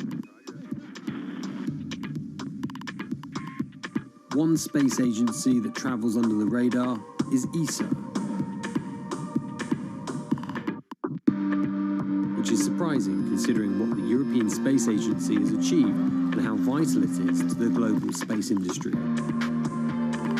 We've collaborated with pretty much everybody who is involved in space exploration. ESA wants to be a leading force in furthering humanity's mission into space. Commander Ground, do you copy? Copy. If we want to have successful human missions to Mars, we are going to have to learn to live and work off-world in a different way. The place where we are going to learn to do that is on the moon. Can ESA help humanity take its next giant leap?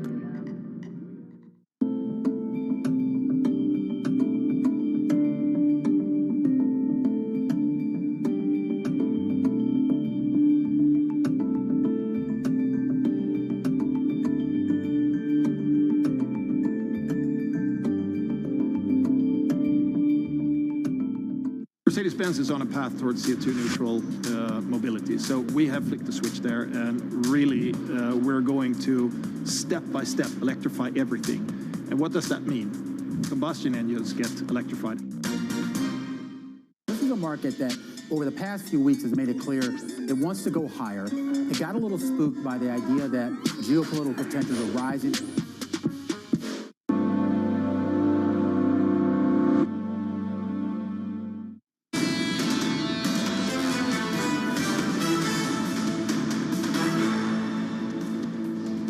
Economics, finance, politics. This is Bloomberg Surveillance, early edition. I'm Francine Lacqua here in London. Now let's get straight to the Bloomberg. First for news, here's Leanne Gerrans. Hi, Leanne. Hi, Francine. U.S. Treasury Secretary Janet Yellen has given her most direct admission yet that she made the wrong call last year when she predicted elevated inflation would not pose a continuing problem.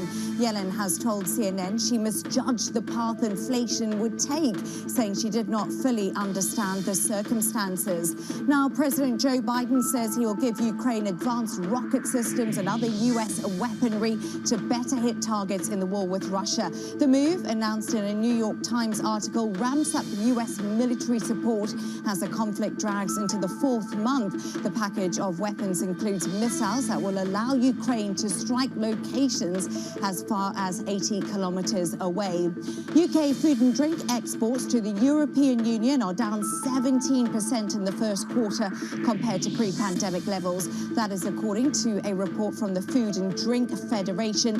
Brexit trade rules and supply chain problems just continue to dent demand. Global news 24 hours a day on air and on Bloomberg Quick Take, powered by more than 2,700 journalists and analysts in more than 120 countries. I'm Leanne Gerrans. This is Bloomberg. Francine. Leanne, thanks so much. Leanne Gerrans in London. Now, coming up is your London commute about to get a bit shorter. Well, we'll be joined by the Chief Executive of Canary Wharf Group, Shoaib Khan, to discuss the opening of the Elizabeth line and how London's second financial district is actually trying to reinvent itself. That's coming up shortly, and this is Bloomberg.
Energy prices and a short supply of key chemicals that produce synthetic fertilisers are sending pig, cow and horse manure prices soaring. Even human waste is in demand as farmers hunt for alternatives.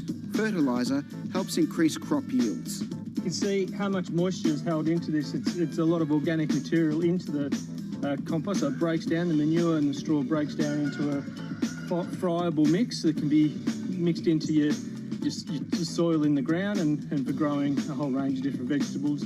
Holds the nutrients in, holds the water in, and it really increases the kind of biodynamic profile of the soil. The recent price spike could mean more farmers going organic for the long term.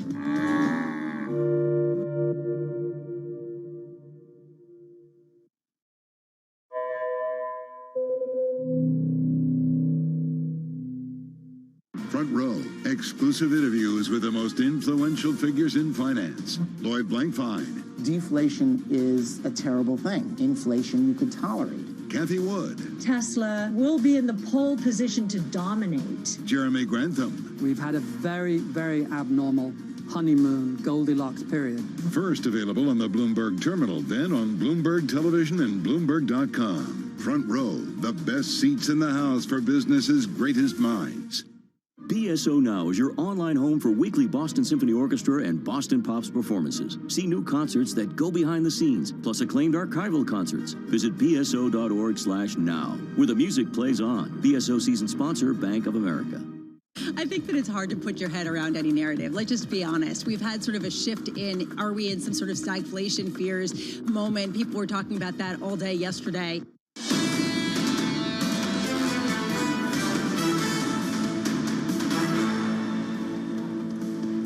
Deflecting blame. Well, President Biden backs the Fed's efforts to tackle price growth, putting the onus on Jay Powell. Janet Yellen says she was wrong on reduction targets. And Deutsche Bank replaces the chief executive of its asset management arm after yesterday's police raid over suspected greenwashing. Well, Stefan Hoops is the WS's new chief executive. Good morning, everyone, and welcome to Bloomberg Surveillance Early Edition on this Wednesday, the 1st of June. Yes, it's June, everyone. Hold on tight. I'm Francine Lacqua here in London. Now, the market's definitely struggling to hold on to some of the earlier gains. I'm looking at stocks in Europe, but also U.S. equity futures.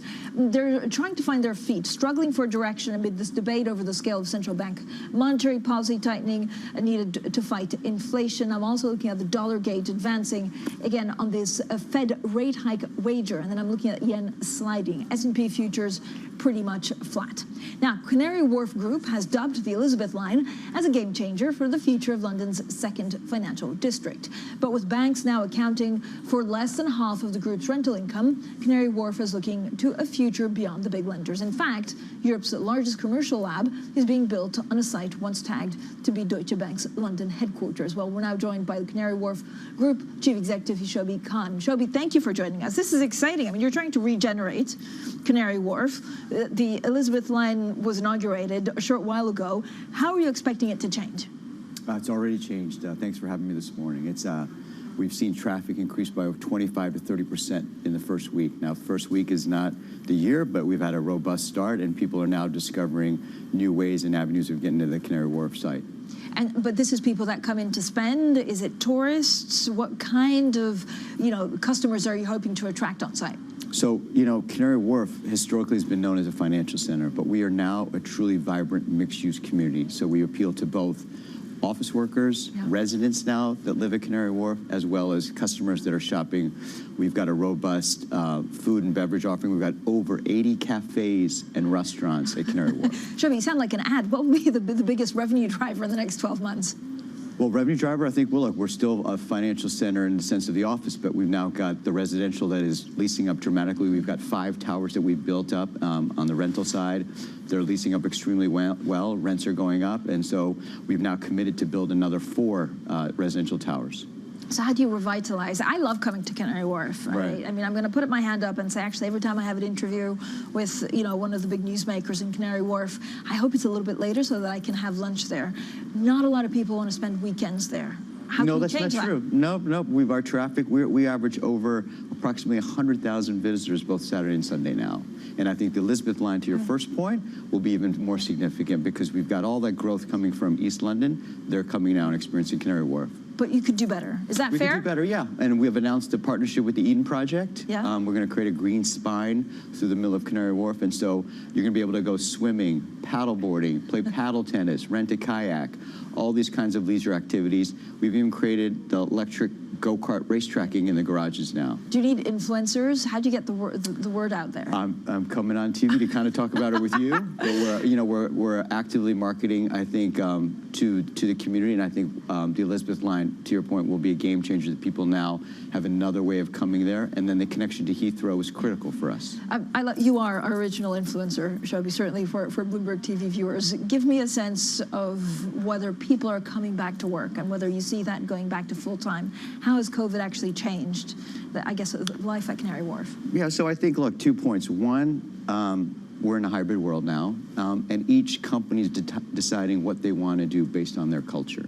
And so each company is deciding how they want to lay their offices out, what kind of technology they want, but they've realized that they need the office. They need the office to collaborate, to innovate, to mentor, and our job is to create an environment, an extraordinary environment for them, so when they do come and they're excited about coming, we've got a plethora of options for them to take hold of. So what do people want? And have you actually been talking to banks or, yeah, sustainable. Everybody wants a sustainable environment, and so we are actually the UK's largest sustainable developer. We've built over 10 million square feet of sustainable both office and residential, so great light, great air quality, filtration, access to green space, and then all the other things that I mentioned earlier about restaurants and health clubs, et cetera, movie theaters, providing that environment so when folks do come to the office, they have a great environment.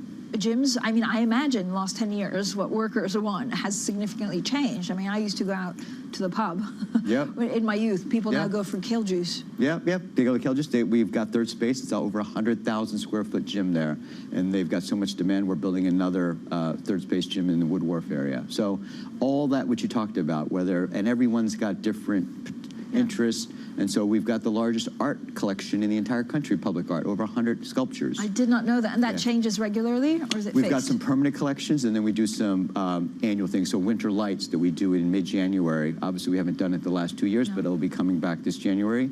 We do it for about 10 days. We get artists all over the world to come. Yeah. In 10 days in January, we have over 500,000 people come.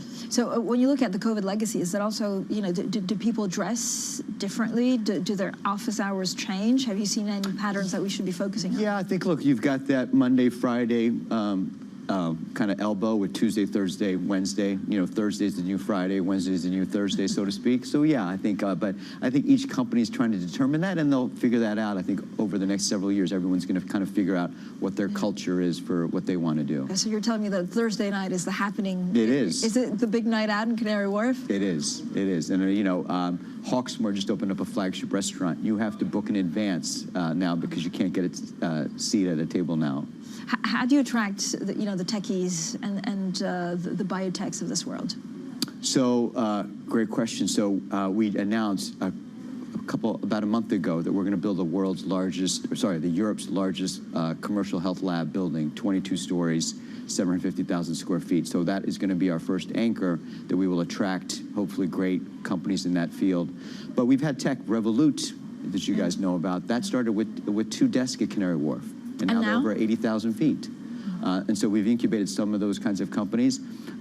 Apple has moved to Canary Wharf. They've got some floors. So we're starting to get those new economy businesses coming to the wharf. All right. So what's my ideal? What I'm coming for a drink. I'm going to a cocktail bar and then a Hawksmoor. Like you're going to wake up in the morning, go paddle boarding. You're going to have a great green juice for breakfast. Go exercise, then have a great lunch, and then go to Hawksmoor for a nice steak. There you go. No work. That's it. We don't need to work. We just go and hang out in Canary Wharf. Shobi, thank you so much for coming on. Shobi Khan, they're the CEO of Canary Wharf Group. Now coming up, China doubles down on its costly COVID-0 strategy. We'll look at the economic impact next. This is Bloomberg.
Stocked early enough all these precious materials you were just mentioning, and we were on the lucky side that our prognosis was spot on in a way, forecasting what kind of material we would need and what quantity we would need.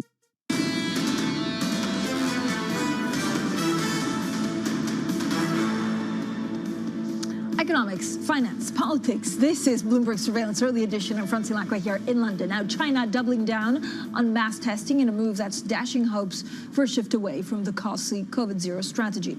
It comes as China's factory activity in May contracted from the previous month as both production and new orders fell, although the slowdown was not as fast as in April. Well, joining us now is Bloomberg Shanghai Bureau Chief Charlie Xu. Charlie, talk us first of all through what's happening on the ground with COVID.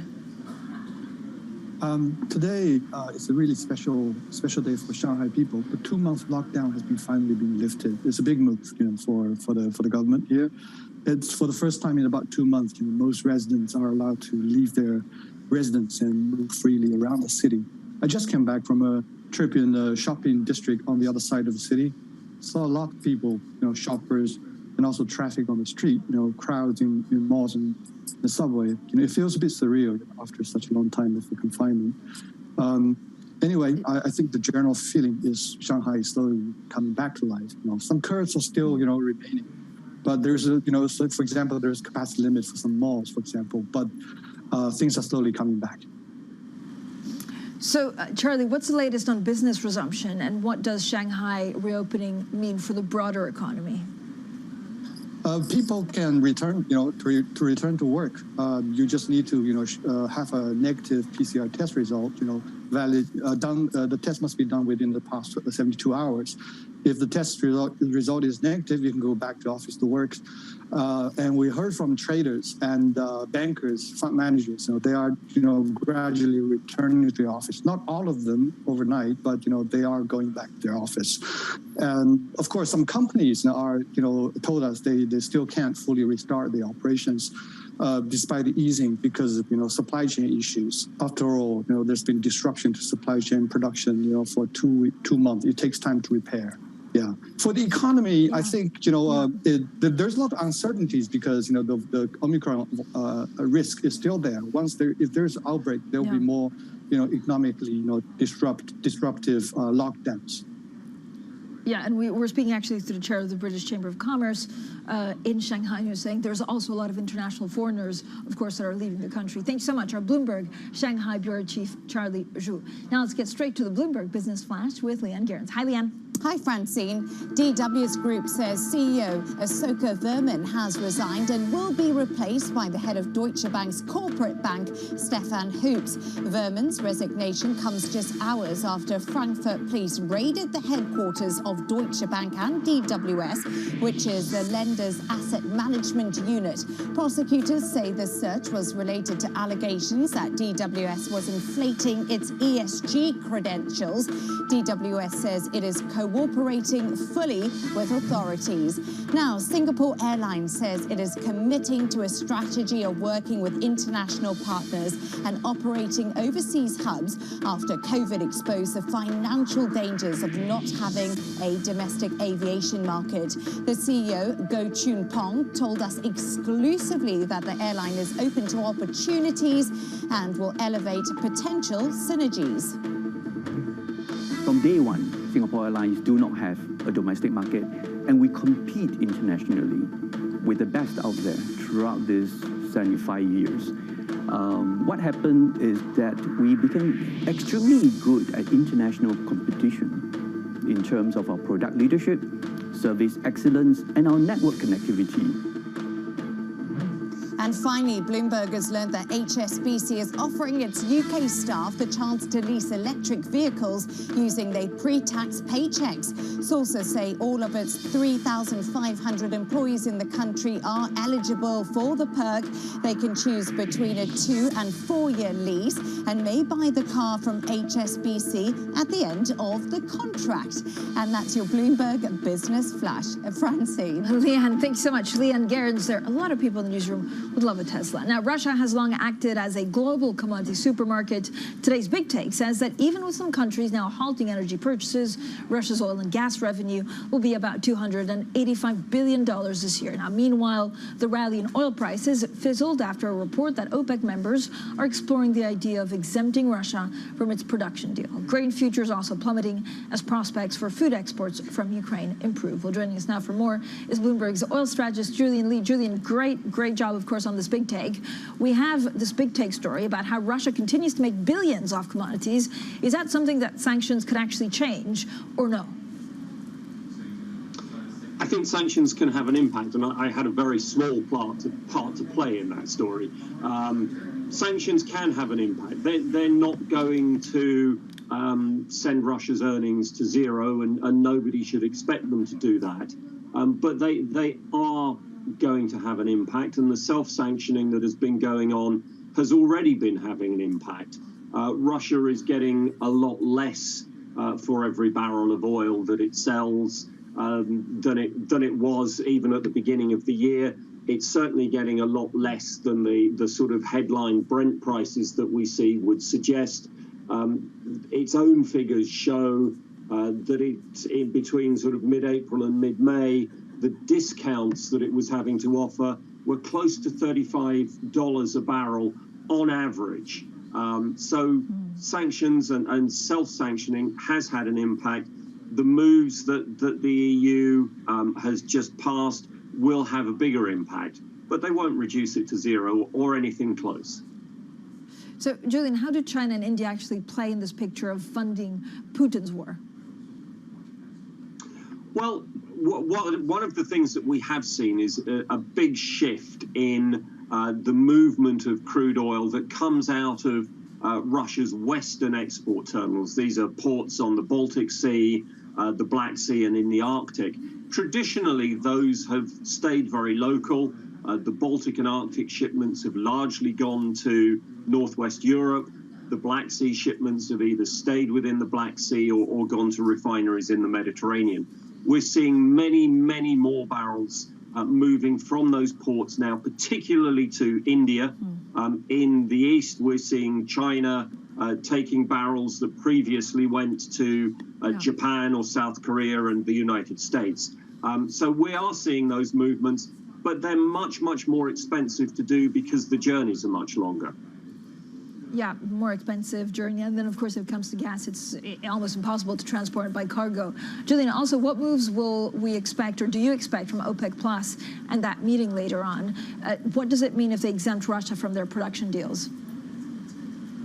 Well, I think that at this meeting tomorrow, we're probably going to get another straightforward rollover of the deal as it stands. That's another 435,000 barrels a day on paper to production. The actual production isn't rising anywhere near as quickly as that. I'm a little bit skeptical about this talk of exempting Russia from its output target.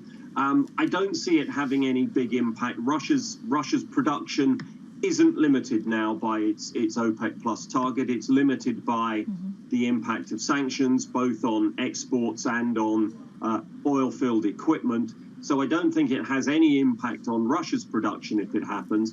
There's been talk that Russia's share may then be divided up among other OPEC Plus countries. But Saudi Arabia has been very much against that kind of a process, even for the smaller countries that couldn't meet their targets up until now. I think doing that would damage relations between Russia and the OPEC countries, and I think those relations are important to both.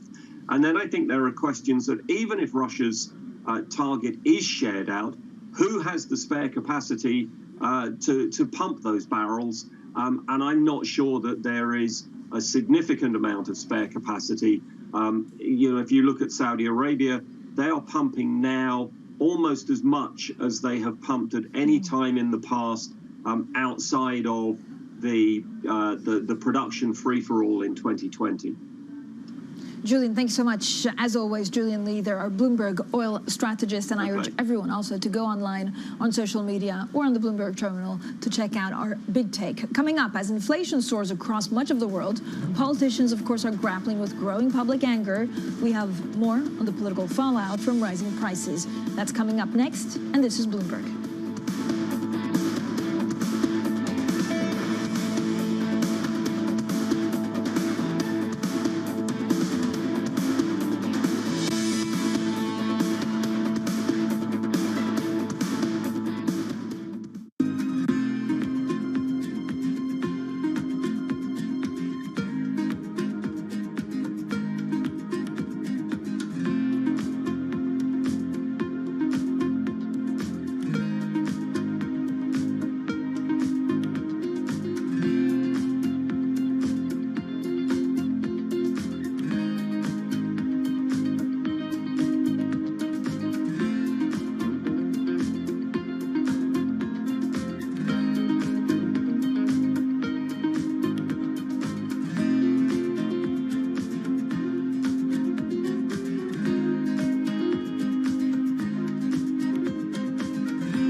worries about what they call black soot, caused by the manufacturing and consumption of these fuel products in the illegal refineries.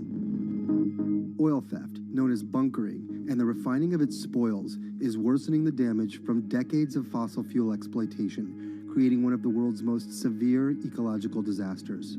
Our sacred forests, our homes, have to give way to oil wells, and no one gets much benefit. Imagine a resident of Port Harcourt who inhales this soot every second in 24 hours, 7 days a week, 30 days in the month, and for years now, we are dying slowly but surely, and our lifespan is reducing every day.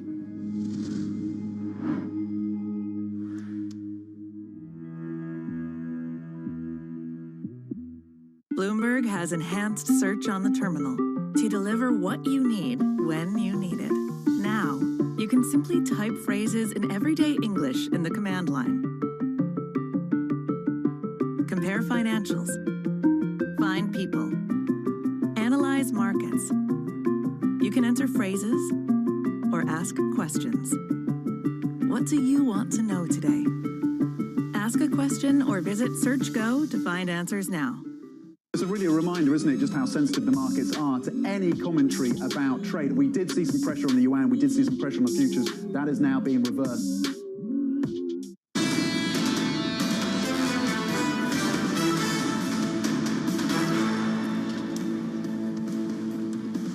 Economics, finance, politics. This is Bloomberg Surveillance Early Edition. I'm Francine Lacroix here in London. Now, this is what the markets are looking at. Stocks in Europe, U.S. equity futures struggling for direction. Big debate still every day, day in, day out, over the scale of central bank monetary policy and the tightening needed to fight for inflation. This is a picture across the board. European bonds falling, treasuries extending a decline. And if you look at the 10-year yield, 2.8640. Now, a rare meeting between Biden and Powell. The U.S. president says he respects the central bank's independence, but at the same time is attempting to shift responsibility for taming inflation ahead of this year's midterm elections. My plan is to address inflation. It starts with a simple proposition. Respect the Fed. Respect the Fed's independence. Well, for more, we're joined by Bloomberg senior reporter for international affairs, Mark Champion. Mark, always great to speak to you. We were in Davos last week, and of course, all of the panels and debates on energy transition, on inflation, went back to the fact that politicians worried about the citizens of this world. With inflation above 8%, what can they do? Yeah, I mean, there's, to an extent, there's a trade-off here, which is a tough one. So on the one hand, if you want to really constrain Russian revenues, you need to cut back on imports of oil from Russia, you should cut back on imports of natural gas. As soon as you do that, price goes up. And energy prices go up in your countries, and actually the pattern so far is that Putin has received more revenue from oil and gas because the price went up. Yeah. So it's a tough one, and for politicians, the real calculation is that in terms of domestic politics, people care a lot more about their food and about prices than they do about Russia. What are we looking at in terms of the political implications? So I know we were talking about Emmanuel Macron and, of course, Marine Le Pen, how that was decided also on the cost of living. But are governments going to be toppled on the back of this? Well, some may, and you've already seen protests in Peru, for example, over precisely this issue. In the Middle East, places like Egypt, which are really very dependent on grain from Ukraine and Russia, seeing prices go up, availability fall.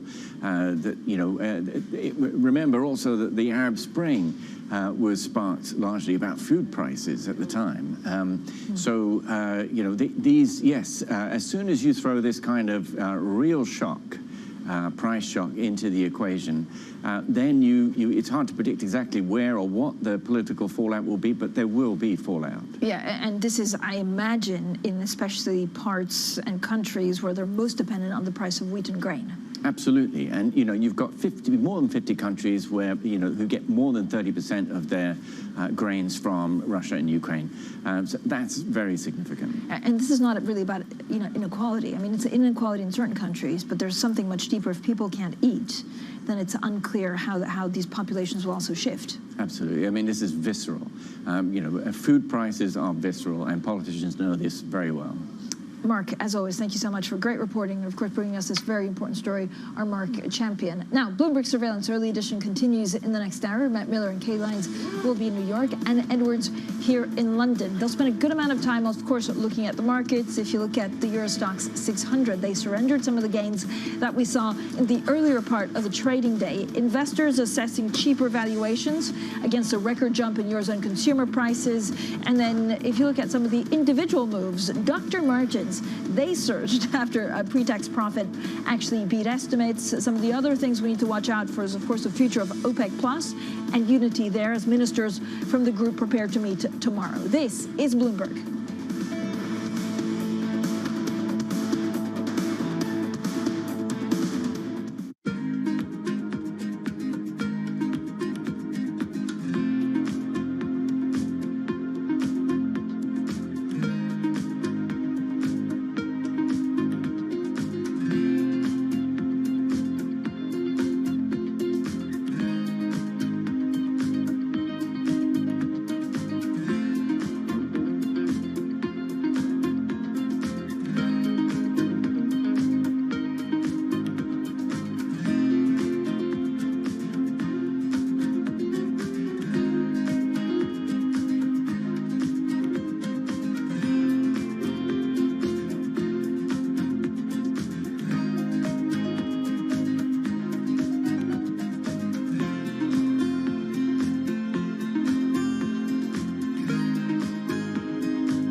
That it's highly transmissible.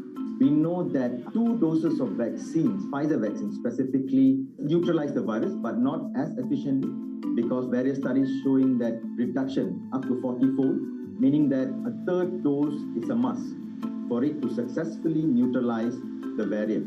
What we don't know is still that what are the effects of mix and matching between vaccines and what are the capabilities of antibodies produced from this mix and matching in neutralizing Omicron. Because as we know, many parts of the world use different types of vaccines. And that would be a great data to look at. It will be also great to look at, because majority of the studies done uses a small sample number. And most of the time, when you translate it to real world, the data changes. So it will be really good to look at large-scale data of the ability of antibodies from vaccines to neutralize this variant. Grateful here today that the virus, Omicron variant, still uses ACE2 receptor as its main entry. It means that all of the vaccines which are designed with spike in mind still works. Imagine if it uses a different receptor other than ACE2. None of the vaccines would work today. So I think that is the best news that we got from all these studies which came recently, the past couple of days.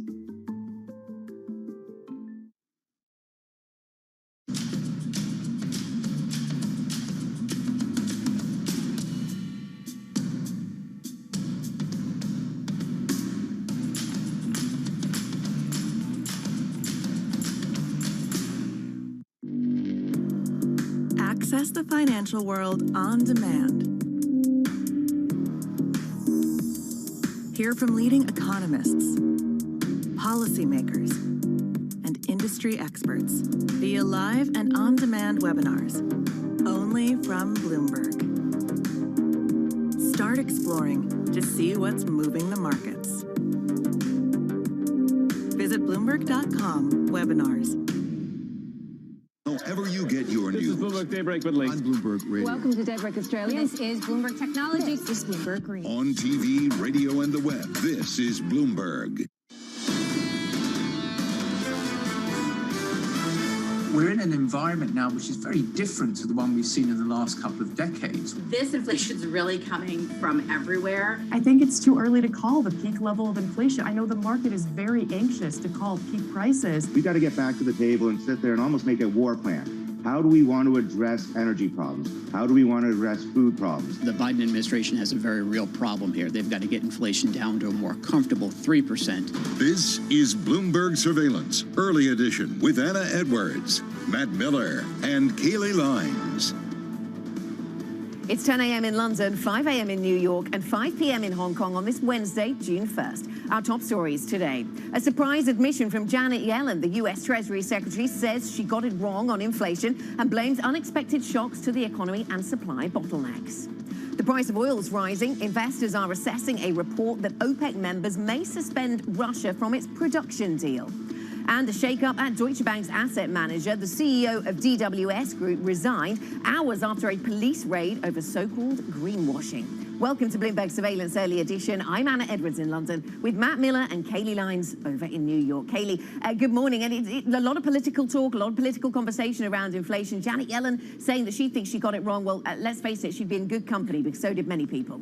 Yeah, I think a lot of us got inflation wrong, Anna. And of course, that is something that this market has to continue to weigh in this month of June, just as it did in May, which saw the equity markets really going absolutely nowhere at all. As for how June started in Asia overnight, it was pretty mixed overall. You had stocks down in China and Hong Kong. That dragged the MSCI Asia Pacific Index just fractionally lower, only down about 0.2%. But your outperformance in Asia came from Japan. The Nikkei 225 actually rising by about 0.7% or so. And that was in large part due to the weakness, once again, of the Japanese yen. The yen weaker against the US dollar for a third day in a row. It is getting closer to that 130 handle once again. It continues to be a rate differential story. You have policy on the Bank of Japan staying easy while the Federal Reserve is consistently hawkish. That obviously has pushed Treasury yields higher over the last couple of days, and as a result, putting pressure on the Japanese currency. And of course, it's not just Treasury yields that have been moving higher, Matt. It's really a story across the world, including in Australia, where their 10-year yield was up 7 basis points again for a third day in a row overnight.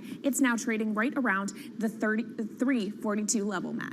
All right, so we do see yields rising around the world and really a struggle for direction in terms of stocks that are trading cash right now. In terms of futures, we're up right now on the S&P futures, but only by 0.1%. So still waiting for some catalyst to move us today. Not the case with Treasuries. The second day in a row that we see yields rise as investors sell off that debt. Of course, Chris Waller on Monday made headlines in Frankfurt saying he thinks the Fed needs to do 50 basis point hikes at every meeting until inflation gets closer to the Fed's 2% target. And of course, we're still very far away. Janet Yellen yesterday talking about the core at 6. NYMEX crude right now up 1.5%. One of the big drivers has obviously been energy prices of inflation. But 116.22, it's actually a smaller barrel price than we saw yesterday. For much of the day, we're trading at 117.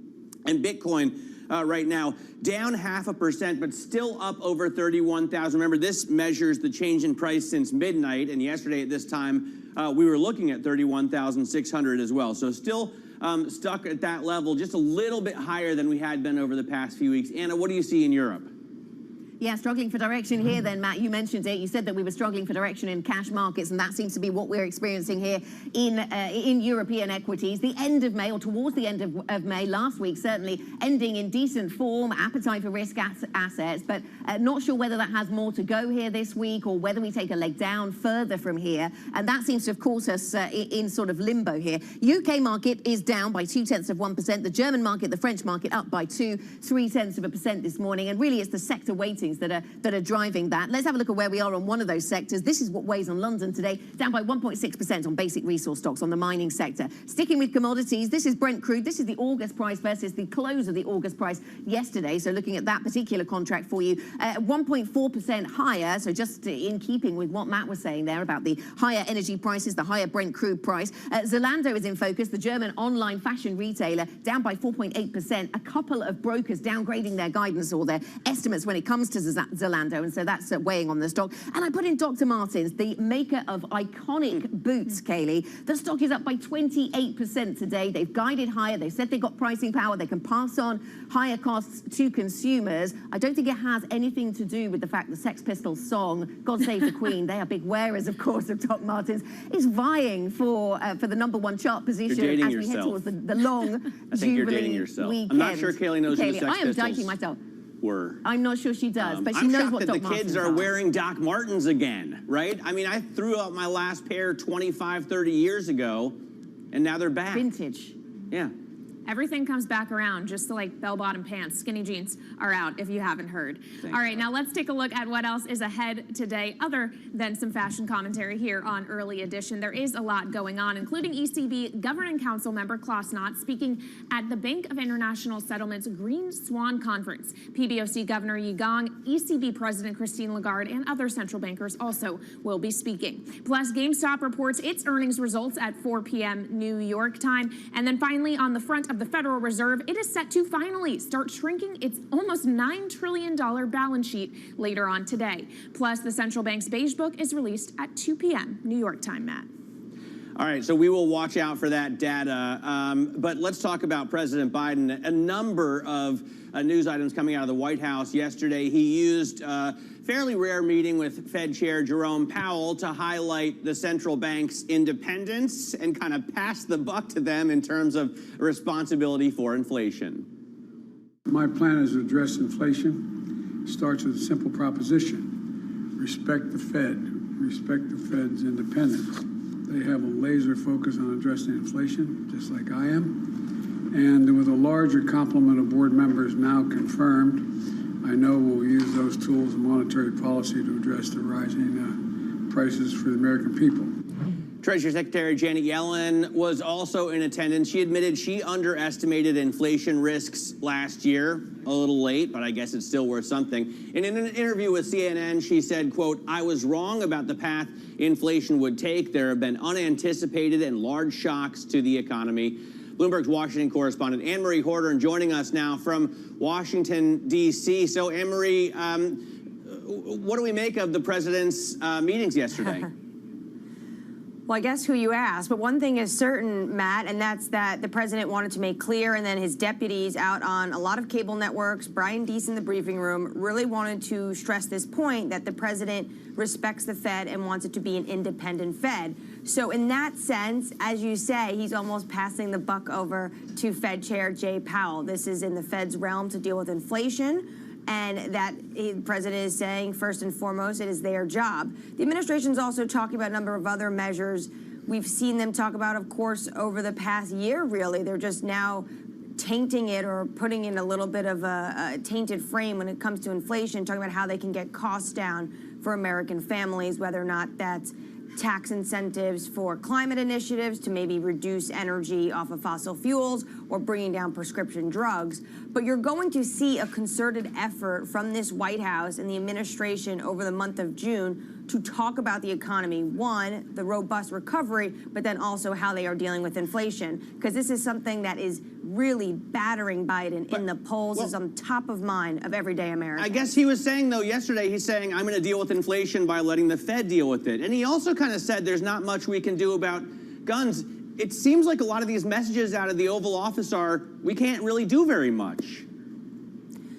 Well, it depends what the issue is. And when it comes to inflation, I think what the president wanted to do yesterday is just remind the public, which doesn't really talk about the Fed the way we would say on Bloomberg or Bloomberg terminal users, the same way that everyday people going to the grocery store, going to fill up their tank at the gasoline station understand, like, really whose responsibility is it to tame consumer prices. So that's what they wanted to do. But at the same time, obviously, if you're an individual in America, you're not going to blame Jay Powell, right? You're going to blame the individual sitting behind the Resolute desk in the Oval Office. And that is why they are going to make an effort to talk about any ways they can tackle inflation. But it's very difficult for this White House to tackle inflation, especially when they're dealing with this energy crisis. Yes, and dealing with a lot abroad, and these are linked, of course, the domestic and the international agenda, Anne-Marie. Also talk then, over the past 24 hours, of advanced rocket systems that the US says it will now supply to Ukraine. What difference will they make? Yeah, this is the second opinion piece also we should note the president has penned over the last 24, 48 hours. So first was on inflation. Now he's talking about the war in Ukraine. And these are new systems, Anna, and the missiles could reach about 80 kilometers. That's like 40 or 50 miles away. There was a lot of discussion about which kind or how long of the range of missiles they should be sending over, because the worry would be that could Ukraine then hit Russia? Potentially, does that bring any NATO members into this conflict?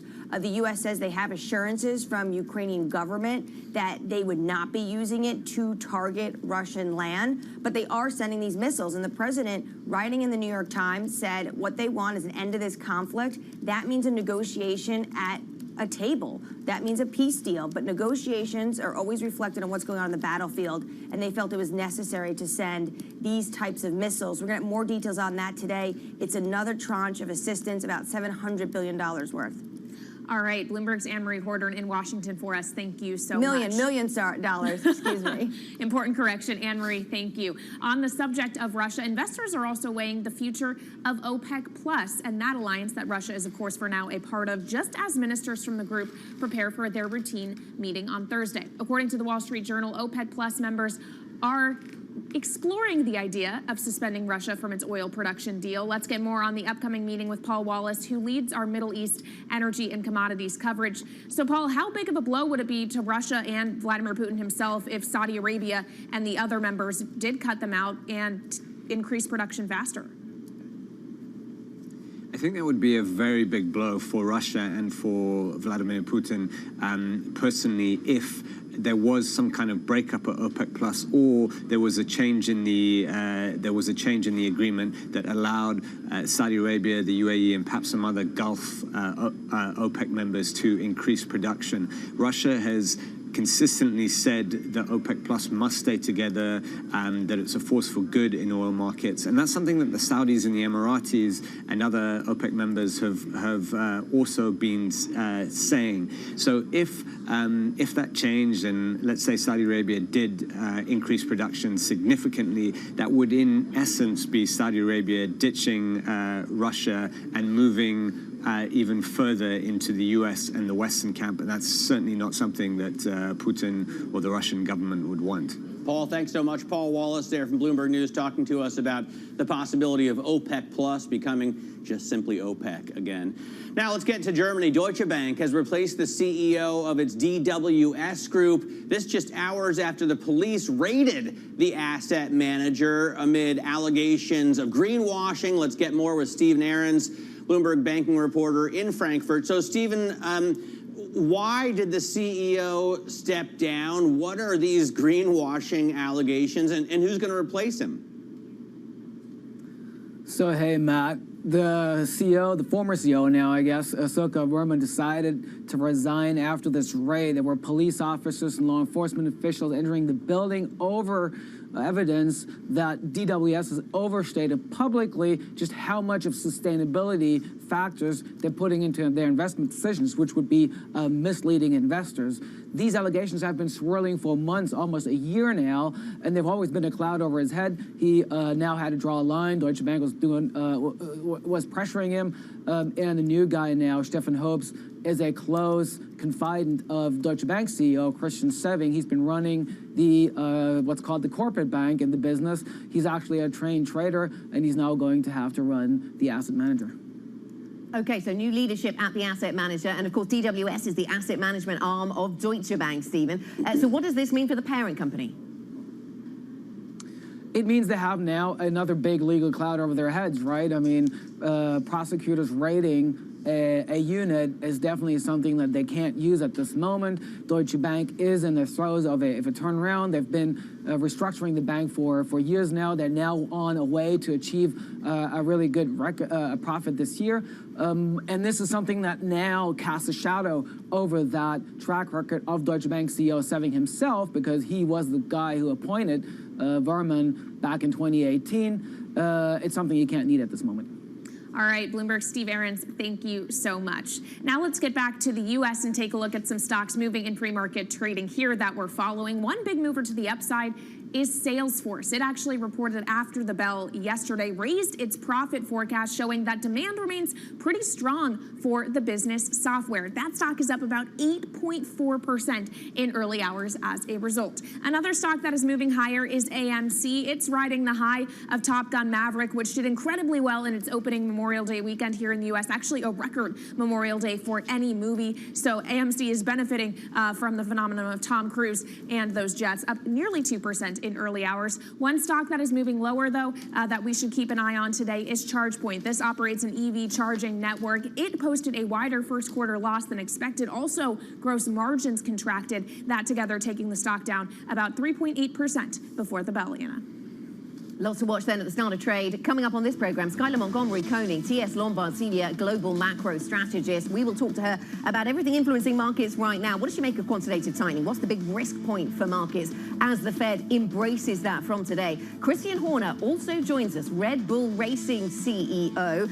That team riding high in the driver championship right now, the driver standings. We will talk to him about his expectations and how well the Formula One phenomenon is now doing in America, plus how the world is paying for Putin's war. Russia will make more this year from selling oil, gas, and other commodities than it has seen frozen by international sanctions. Read more by typing NI Big Take into your terminal. This is Bloomberg.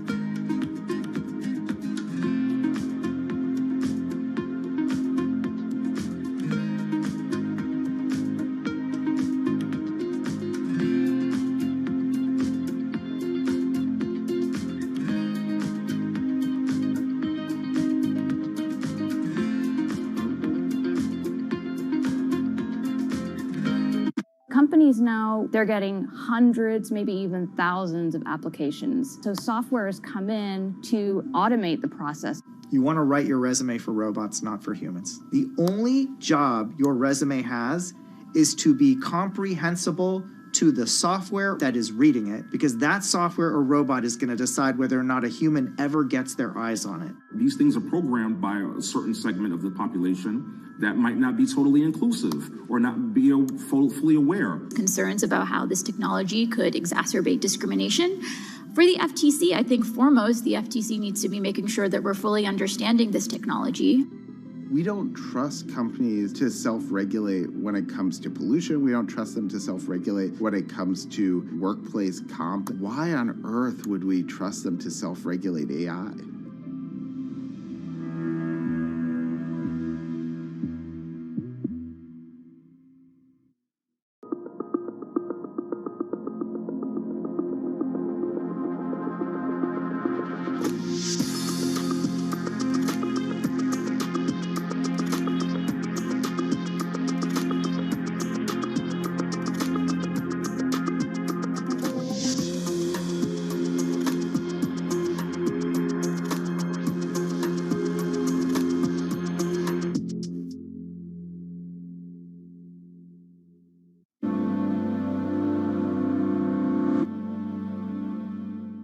Earnings season continues. There's so much nervousness in the market right now. This market punches you in the face. Bloomberg is fastest with the numbers and analysis. Big numbers from Disney. It just slammed expectations. Bloomberg, the fastest numbers and analysis you trust.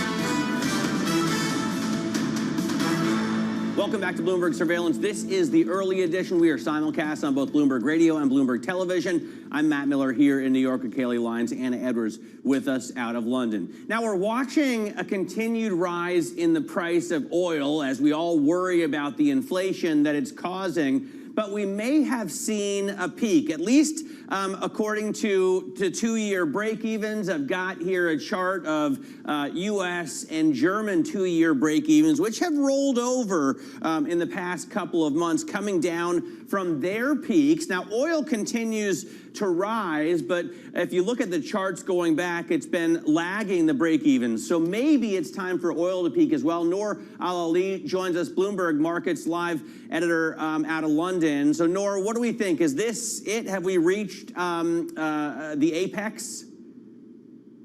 I think that's a very valid question. A lot of my colleagues will tell you, though, it's absolutely crazy to be an oil bear at this time because there's so much that's going on for oil at the moment. However, if you do factor in the latest news from Wall Street Journal that perhaps Russia could be kept out of the OPEC supply agreement and we might see more oil coming out of Saudi, that for me signals perhaps a question of whether or not supply could be upped from the Russian side to Asian consumers, which are big buyers in the market. So it's all about demand right now and whether or not it would pick up against the backdrop of prospects of slowed economic growth out of China, which is a big deal, obviously, for commodities. Yeah, no, our colleague, Mark Cudmore on the Markets Live blog talking about how, all of the supply issues are priced in. It is all about demand. I know he was making that point earlier on. Talk to me about where we are on the Fed and the ECB then. This week has really been dominated by higher inflation once again coming through from the Eurozone, and Europe really in the driving seat when it comes to the yield story, the sovereign debt story. Yeah, absolutely. And it's a reflection of how the market assumes or thinks that the ECB is lagging the Fed and even the BOE in their inflation pricing and their rate hikes. ECB's Holzman, which is a big hawk, of course, said that perhaps, those hot inflation prints bring into question whether or not 50 basis points is possible for July. That'd be fantastic from, a fixed income market perspective. I do think that's perhaps a bit harder to think that all of the ECB members would say, yes, absolutely, let's go with the 50 basis points. I think we're going to be a bit more dovish on that side. Okay, yeah, hawks like to be hawkish, obviously, so we'll bear that in mind. But Noor, thank you very much, Noor Al-Ali of Bloomberg Markets Live. And for more market analysis, check out MLIV Go. That is the function to use on your Bloomberg terminal to keep up with the Markets Live blog. This is Bloomberg.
city of Jamnagar is a money-making machine for Asia's richest man, Mukesh Ambani. His company Reliance has the world's biggest oil refinery complex here in the city. Jamnagar is also where Ambani is making his newest bet, a $10 billion investment in green energy. His ambition is closely aligned with the Indian government's plan to reach net zero emissions by 2070. But Ambani is not alone.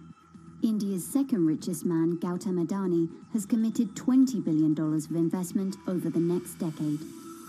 But India's massive dependencies on fossil fuels have some environmental advocates questioning the realism and sincerity of those green ambitions and those of its two biggest billionaires.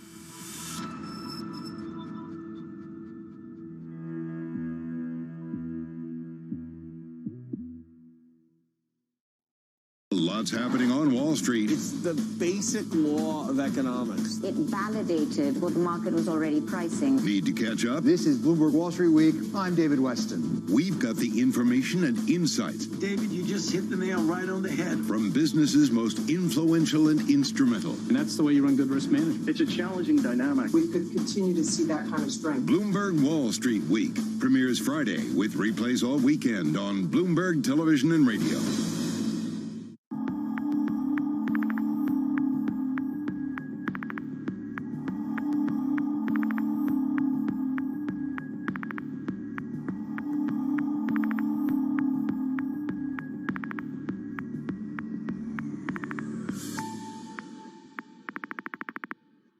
Why do the biggest names in business choose Bloomberg? That is a great question. It's a great question. It's a great question. Great question. Great question. Great question. Great question. That's going to be the best question I get all night. I'm glad you asked that. Bloomberg Television. Top experts. Great questions. This is a market that over the past few weeks has made it clear it wants to go higher. It got a little spooked by the idea that geopolitical tensions are rising.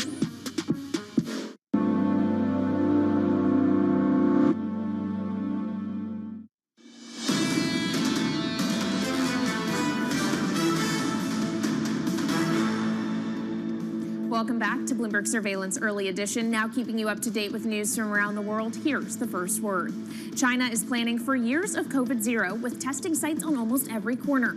Tens of thousands of lab testing booths are being set up across the country's largest and most economically vital cities. The goal is for residents to always be just a 15-minute walk away from a swabbing point. The U.S. Supreme Court has blocked a Texas law that targeted social media platforms. Critics say the measure would require Twitter and Facebook to allow hate speech and extremism. The High Court put the law on hold while social media firms challenge it in the lower court. Texas Republicans say the law is needed to protect conservative voices from being silenced. And of course, Elon Musk has made quite an issue of free speech on Twitter as of recent weeks. And we also heard him on Twitter overnight, Matt, talking about the return to work. Apparently, he wants Tesla employees back in the office at least 40 hours a week. Yeah, he has apparently reportedly sent a very angry letter to employees saying they have to get in, and tweeted that if they don't want to work from the office, they should pretend to work somewhere else. Now, I don't want to sound too woke, Anna, but it seems to me study after study shows that people working from home are doing more than they did in the office, and yet all of these middle-aged white male bosses are angry about it. Even we managed it for a period, Matt, which must say something. Yeah, it's difficult when these things become caught up in culture wars. They tend to become a little too binary and lose some of the granularity. We'll get back to the markets shortly. This is Bloomberg.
Of the year, but Bali is still quiet and empty. I am here in Kuta Legian, one of the main walking streets here that is used to be a tourist spot for beach, dining, shopping, but many shops here are still closed. Most of the outlets are either for rent or for sale as they have run out of business. Saya kerjanya di sini udah lama, udah ada 10 tahunan di sini kerja. Masih sepi sih, nggak kayak dulu. Kalau dulu kan rame, sekarang ya ada 1-2 itu ada, tapi nggak kayak dulu. Kalau dulu rame sekali, sekarang paling dapat jualan ya 100, 120 gitu, 200 ya. Kalau dulu sih ya nyampe dah 1 juta, 1,5 juta itu nyampe dapat jualan, bisa sampai 2 juta dulu. Sekarang nggak pernah lagi dapat segitu, sama aja. Belum ada turis ke Bali. Masih ya domestik aja. While Bali has reopened its borders for foreign tourists since October, they're still not coming in. Many international airlines are yet to reinstate their direct flight to the island. Balinese people here really hope they can see more people from Australia, China, and Europe to come visit next year. I think what we're seeing during this period of time is that Communicating via video is not a fad. We are using it in all aspects of our lives, for work, for learning, for communicating, for staying in touch. I think that it's hard to put your head around any narrative. Let's just be honest. We've had sort of a shift in, are we in some sort of stagflation fears moment? People were talking about that all day yesterday.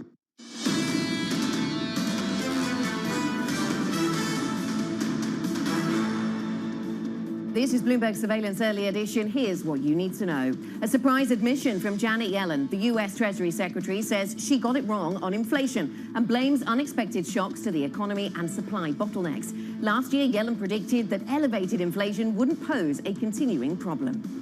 The price of oil is rising. Investors are assessing a report that OPEC Plus members may suspend Russia from its production deal. That could mean an end to the OPEC Plus supply pact and see Saudi Arabia add more barrels earlier than expected. And a shake-up at Deutsche Bank's asset manager, the CEO of DWS Group, resigned hours after a police raid over so-called greenwashing. There are allegations that DWS made unsupported claims about ESG investments. I'm Anna Edwards in London with Matt Miller and Kaylee Lyons in New York. And Matt, really searching for direction, it seems, on European markets and maybe on US futures right now. That's right. Although we are looking at gains, they're only up about 0.25% right now. And we do have investors selling bonds, again, pushing those yields higher. So right now you can see S&P futures actually not even a quarter, up 0.2%. Maybe this is what a relief rally looks like. We had a little bit of a drop in the cash trade yesterday. The 10-year yield continues to rise. That should be no surprise, I guess, as you have Fed speakers coming out saying we need to continue doing 50 basis point increases. Obviously, if the paper is going to yield more later, why would you want to hold this paper? And then NYMEX crude, right now at 116.49. It's up 1.5%. Now, this is going to look a little bit confusing. If you saw us yesterday, we were at 117. We almost hit 120 on NYMEX yesterday, up about 5%, but then came down drastically into the close. So this is a little bit of strength coming back into crude as we start to focus more on OPEC non-plus. And then Bitcoin right now down about 0.5%, but still at 31,646. So a similar move in Bitcoin. Yesterday, you saw it at this level, even stronger. Yesterday at this time, it came down into midnight, and now it's at 36,646. Again, Kaylee, what do you see in terms of pre-market movers? Well, I'm focused on that oil story as well, Matt, because as you're seeing oil prices moving higher, it's giving a lift really broadly to energy names here in early hours in the U.S. That includes the likes of Marathon Oil up about 1.75%, and big majors like Exxon also are moving higher. It's up about 1.3% or so. Another big upside mover is Salesforce. It actually reported earnings after the bell yesterday and gave a really optimistic outlook, raising its earnings forecast. Shows that demand for some of that business software is still strong, even in the face of all this macroeconomic uncertainty that is out there. Salesforce is up a little more than 8% as a result. One stock moving lower, though, keep an eye on it, is GameStop. Of course, this is the original meme stock. It was part of a broad sell-off in meme stocks yesterday. It actually fell about 9%, giving back some of the gains it saw in a really strong week last week. It also will be reporting earnings after the bell today, Anna, so it'll be interesting to get a read on the actual fundamentals for this company that often has traded just completely not in line with those fundamentals, Anna. Yeah, meme stocks, old school. Kaylee, let's have a look at European equity markets then. And we really are searching for direction here. Matt was saying slight gains coming through in US futures. Well, here, European stocks down by 0.1%. The basic resource sector still weighing, getting some gains in banking and in autos. But we're quite divided here in terms of where we are on European equity markets. Brent crude up by another 1.6% today, 117 the handle. This is the August contract compared to the closing price of the August contract yesterday. Zalando down by 2.8%. This is an online clothing retailer over in Germany. A couple of brokers downgrading their expectations for this business, and so as a result, that one is suffering today. Dr. Martens, though, out with an update. The maker of the iconic boots, the company saying that it does have pricing power. It's guiding higher and saying it can put up its prices, so we see that stock jumping by more than 26% this morning, Kaylee. Yeah, some really interesting micro stories that are out there, Anna, but let's get back to the macro picture now. Joining us is Skylar Montgomery-Koning, Senior Macro Strategist at TS Lombard. Skylar, it's a new month. Happy June. How optimistic or pessimistic are you feeling in this June compared to May? Yeah, I mean, so when we've done our asset allocation stance, for the first time since 2020, last month, we downgraded our stance to below 1. So that is our beta to our benchmark is below 1. So it represents a significant de-risking And specifically in the last month, we've gone from being a small overweight in developed market equities to a small underweight. Since 2020, we've also maintained an underweight in government bonds, and we've moved that allocation up a bit this month. And so because we've reduced our overweight in equities, we've been pushed into cash, and I think a lot of the market has as well. And that cash allocation for now, for us stands at 10%, which is kind of the max of what you can reasonably expect. And the reasoning behind these changes is, the global economy is moving towards a slowdown. That's where economic conditions are worse than average, and they're getting worse still. And of course, there are differences between countries, but importantly for allocators, the slowdown, part of the cycle is the worst part of the cycle for risk assets. And not only is that negative, but we're also getting countercyclical inflation. As we've mentioned this morning, or you've mentioned this morning, you've got that oil price spike that's also feeding it negatively. Skylar, that all sounds pretty negative then and pushed into cash. And we haven't even seen quantitative tightening start yet. It starts from today from the Fed, although it has been happening from other central banks around the world already. What are the biggest pain points for markets, do you think, from QT, from quantitative tightening? Yeah, I think what's underappreciated is the fact that yields can still go up. And so, we're still underweight government bonds, and that reduction, we've reduced. But I think, markets are looking for places to hide, right? And quantitative tightening combined with the fact that you've got this countercyclical inflation now occurring in the US means that there's a very high risk that, people are moving to being worried more about growth than inflation, but inflation is still a worry. And so, there's a very high risk that you still get that positive equity bond correlation. There's not anywhere to hide. And so I think investors have shifted more into government bonds because that yield is higher, but I don't think that's necessarily a safe place to be. And so you have to look for alternatives. How long is inflation going to be a worry? Aren't we supposed to start feeling the base effects soon? Shouldn't these numbers be coming down drastically? Yeah, I agree, right? So, we've been positioned for falling break-evens for about a month or so now. But, break-evens and inflation is still very, very elevated. We do think inflation will settle higher this cycle, especially in the U.S. So in the U.S., we see inflation kind of around 2.5% to 3%. Mathematically, longer term, as you say, inflation will have to fall on base effects alone.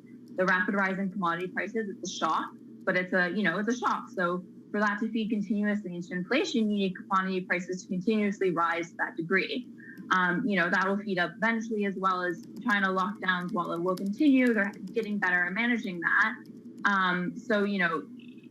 That will come down, but the problem is, will it come down fast enough? And so the expectation for U.S. inflation is that we're still, even the Fed thinks we're still going to be above 4% by the end of this year. And they've now admitted that in 2023, they're not going to get back to their inflation target. And so, the 2023 forecast for the Fed is 2.5%. And so while it's still coming down, we need it to come down in a clear and convincing way, the Fed has said, for them to back off policy. And we're not going to see that this year. And the risk is very likely that we're not going to see that as we head into 2023. So how much more room upwards for yields to move is there then, Skylar? So, in terms of when we're looking at policy rates, for us specifically, we have a model that we input, Fed dots into kind of the forward curve, and we look at it over the next 10 years, what policy expectations are. And if you put the Fed dots in, which are lower than what the market expects, in the near term, you get to a 10-year yield that's justified of around 3%. Now, the problem is, I think we're going to have to overshoot that. And so our chief U.S. economist, Steve Blitz, thinks that inflation will be persistent enough this year and growth okay enough in the U.S. that, you'll see the Fed hike aggressively into next year. And you may even get our base case, or the highest probability for us is that you get to above 4.5% in the Fed funds rate by mid-2023. And that justifies then a higher than 3% rate. We're seeing a big divergence in terms of our expectations for real yields versus break-evens. And so we think break-evens will come down, but that real yield will continue to rise. And you could see significant pressure there. And so I wouldn't be surprised if we get above 3% on the 10-year. And Skylar, you mentioned about getting into cash, and you thought a lot of people in the market have been pushed into cash. What does it take to get that cash off the sidelines then? I think the problem is positioning and sentiment. People are looking for that moment, right? So we've seen this rally, and at the 6% rally, and there's been lots of talk about bear market rallies and that kind of thing, in terms of, that's what we're seeing now. But if you look at previous bear markets, if you look at 2008, for example, the largest rally that you saw, during the whole bear market, you were down around 60%, but you saw a rally of 24% during that period. And so you know, the scale that we're seeing now is quite small, and I don't think it represents a turnaround in sentiment because the economic conditions are worsening so much. And I think, you know, that's a staple of a bear market, right? Is that positioning and sentiment are very, very low. People aren't looking to get back in. And so I think, you know, you need a significant turnaround in the economic conditions, or you need the Fed to come off the break, or other central banks to come off the break for people to get back in. And that doesn't seem to be happening, or we don't think it will happen in 2022. And so you'll continue to see these rallies, but the downtrend is still there in equities especially. Skylar, thanks so much. Thanks for joining us. Skylar Montgomery-Koning of TS Lombard with her thoughts on the markets. Coming up on this program, we will talk Formula One. We will talk racing with Christian Horner, Red Bull Racing's CEO. This is Bloomberg.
Front Row, exclusive interviews with the most influential figures in finance. Lloyd Blankfein. Deflation is a terrible thing. Inflation you could tolerate. Kathy Wood. Tesla will be in the pole position to dominate. Jeremy Grantham. We've had a very, very abnormal honeymoon Goldilocks period. First available on the Bloomberg Terminal, then on Bloomberg Television and Bloomberg.com. Front Row, the best seats in the house for business's greatest minds.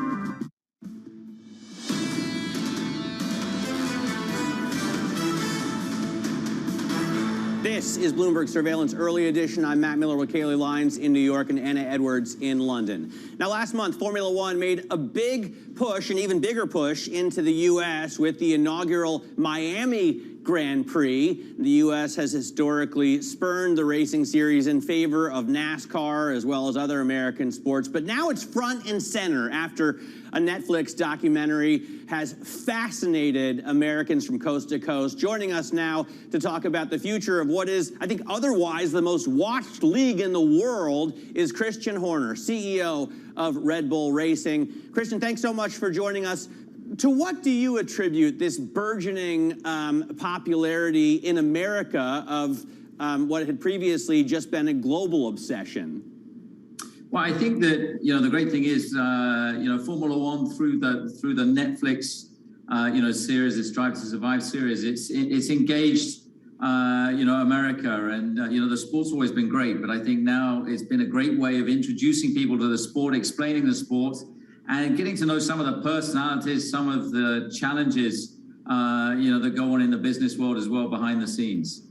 What about the racing? You know, you have had incredible success at Red Bull.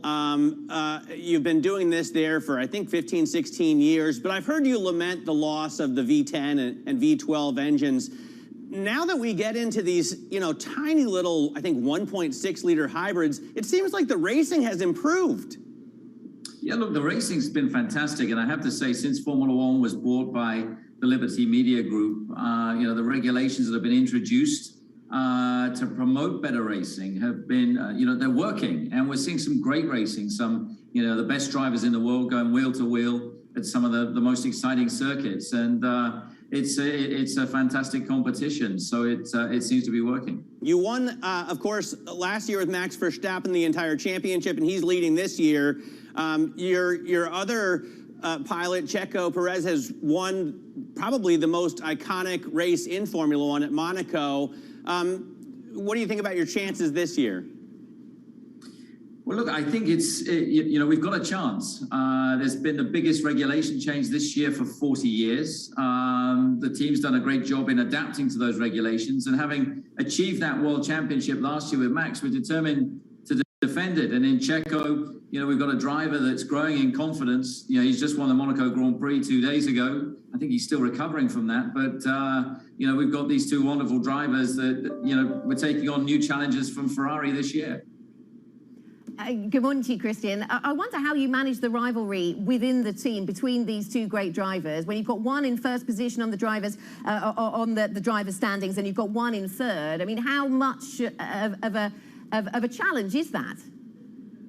It's a nice challenge to have, but ultimately they're team players. They're part of the team. It's not Sergio Perez racing or Max Verstappen racing. It's Red Bull racing, and they work for the team. They have a responsibility. They drive the cars that the 800 or so employees here have designed and produced for them. So, they're one link in the chain. They're a very important link, but it's vital that they recognize that, the team's ambition is greater than their own.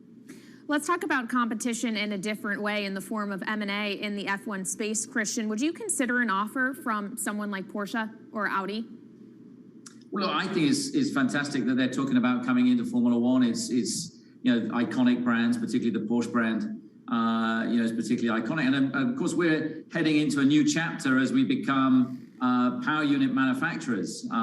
So other than Ferrari, we'll be the only team to have engine and chassis under one roof. So, it would be logical to hold conversations with them, after declaring their intent to enter the sport. Yeah, is there room for other teams, for new teams on the grid? Is there always room, Christian?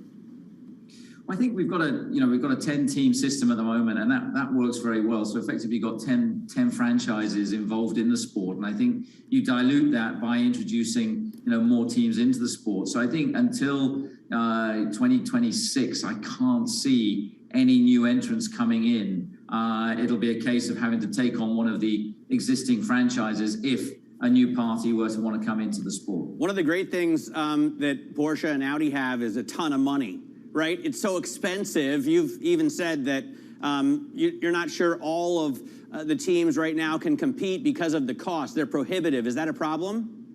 But it's more the cost cap rather than the actual cost. I mean, the sport is in great health. I mean, we've got some fantastic partners. We've introduced a lot of American partners. So, Oracle have become our title partner this year. We have companies like ExxonMobil, a whole plethora of different companies that are supporting the team. But with a cost cap, it's the amount of money that we're restricted to spending, which is the challenge. But that is creating a more equal playing field for the 10 teams. What do you think about trying to manage the popularity at the same time as staying true to your heritage, right?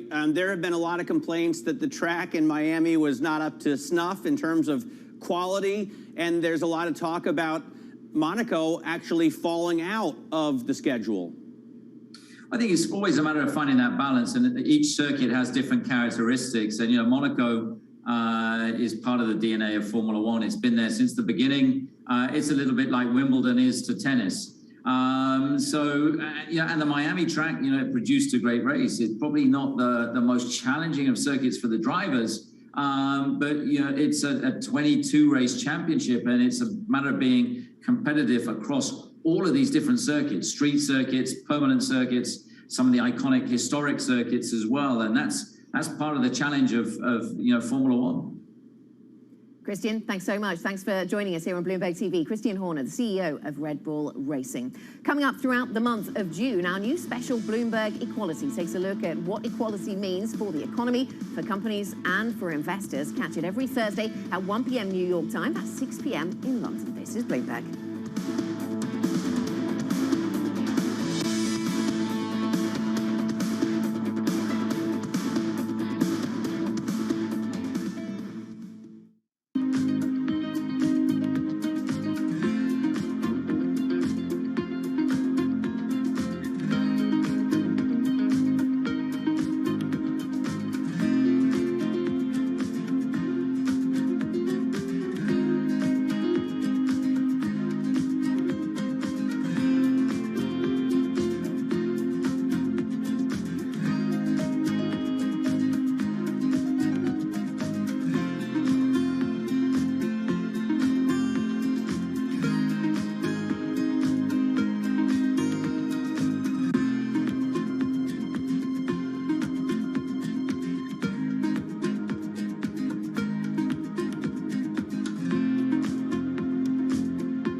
The Delhi airport, and behind me you can see SpiceJet 737 MAX aircraft.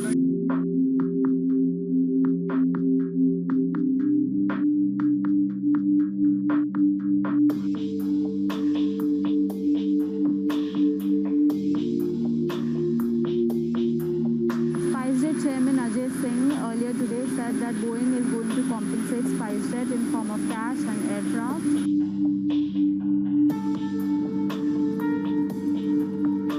Celebration happening at the Gwalior airport. As you can see, they've literally rolled down the red carpet for SpiceJet Chairman Ajay Singh. There are balloons, there are flowers. This is a big deal for SpiceJet because it is the only Indian operator of Boeing 737 MAX planes currently.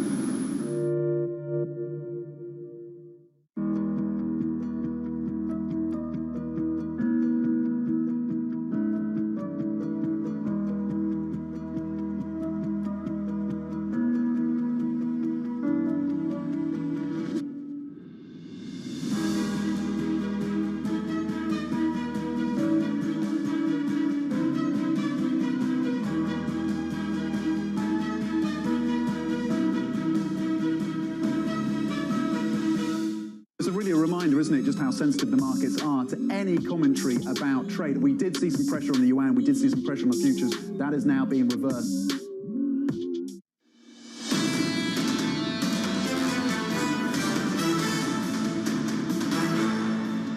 This is Bloomberg Surveillance Early Edition. I'm Anna Edwards in London with Matt Miller and Kaylee Lyons in New York. Also joining us, Tom Keene, co-anchor of Bloomberg Surveillance, who's with us now. And I know you have a single best chart, Tom, that reflects on the fact that here in the UK, I mean, it was a ghost town coming into work, frankly, this morning. A lot of people away, I think. Jubilee holidays approaching.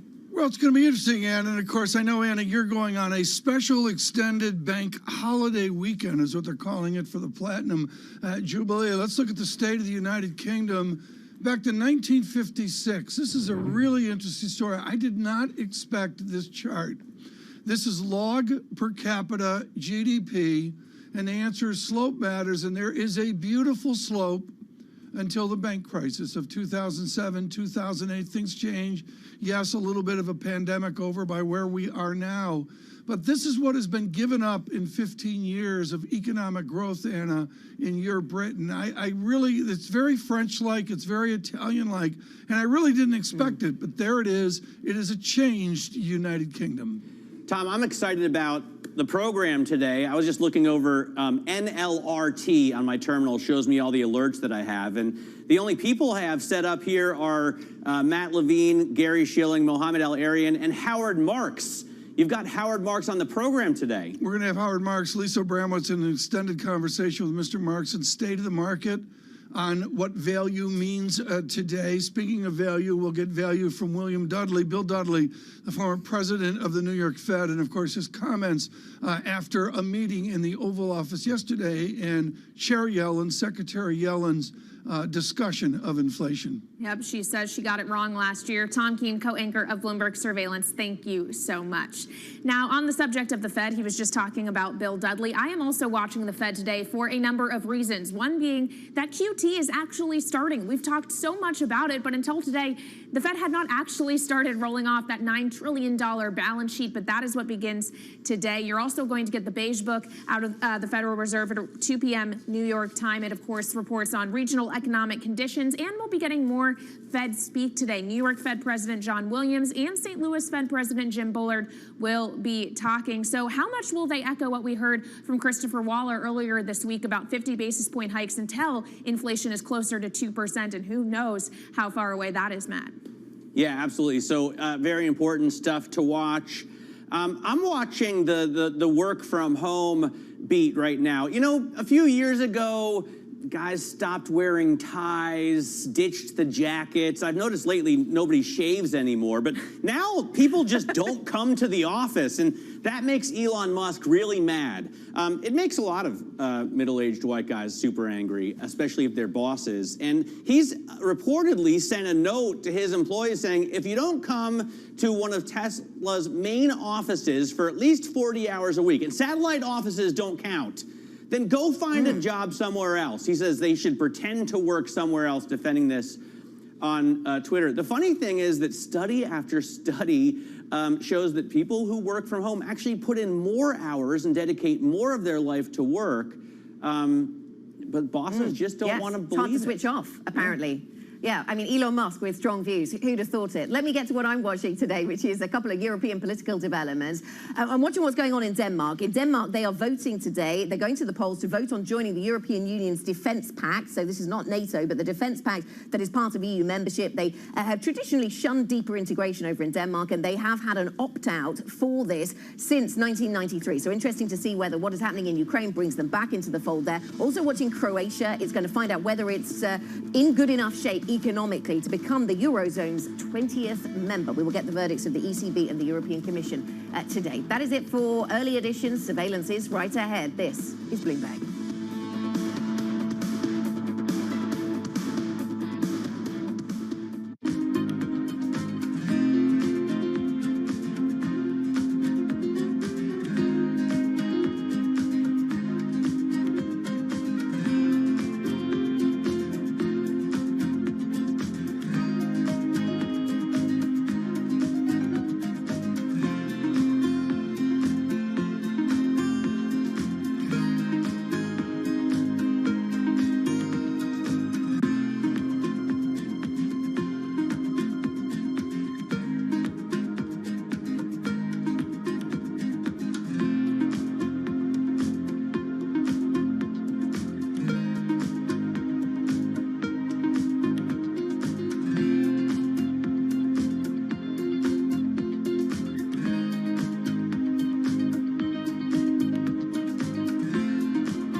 When you think of cutting-edge technology at sea, you might be thinking of stuff like this. But there's an incoming revolution on the high seas that isn't quite as sexy, but could be significantly more impactful. Container shipping is the key component of global trade. About 80 or 90% of all the world's goods are transported at sea at some point. But there's a significant unseen cost to the modern era of global commerce. About 3% of all the world's CO2 emissions come from shipping. 3% may not sound like a lot, but that's roughly comparable to the entire CO2 output of Germany. Since reducing trade isn't a likely option, what about a technological improvement to help reduce the emissions from these well-stocked maritime behemoths?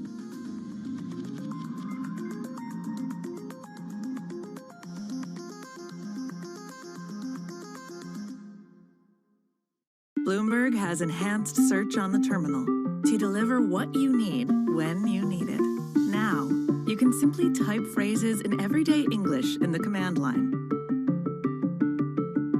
Compare financials. Find people. Analyze markets.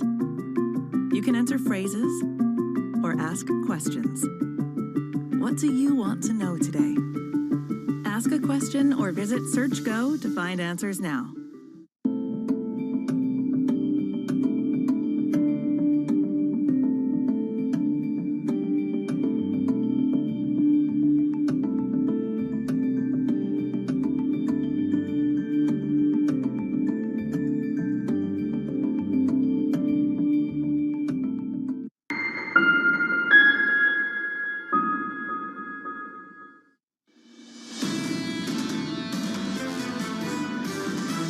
I think the Fed is very aware that the U.S. economy is already showing signs of easing, that we're already seeing cracks in the armor. Companies are still able to pass costs through, but again, as we reach higher and higher price levels, that becomes more difficult. There's this frustration with where policy is headed. Tightening will get us down to about a 4%, but getting down to a 3% probably is going to engineer a recession. The reality is, I don't think they're going to be able to raise as much as markets have priced in.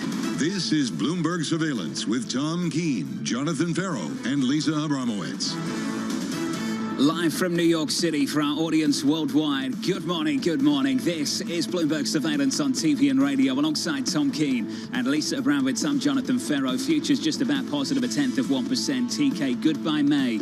Hello, June. Hello, June. It's almost like a mid-year review, John. There's been so much turmoil and tumult. I'm almost looking at June 1 as July 1, where you reset for the rest of the year. I mean, you know, you got a negative 1% 12-month trailing SPX. We're down year to date a little more than that. But just with the news flow we have, political and financial, is this our mid-year day? Hey, Tom, let's talk about that. A mid-year review in the White House. What do you make of what's happening in the last couple of days? I think there's a lot of jockeying going on. Greg Villiers with a smart note, others as well, talking about, you know, you change the guards. If you're a one-term presidency, what do you do mid-year? What do you do mid along the way? And maybe some bodies will move in and out. Bremo, the effort to sharpen the message, an op-ed in the Wall Street Journal on inflation, in the New York Times on foreign policy, a mea culpa from Secretary Yellen. Exactly. And it's them, not us, towards the Federal Reserve on inflation. I don't know that this really comes to a cohesive message. There also is a proposal for $2 billion to support the food supply chain. How much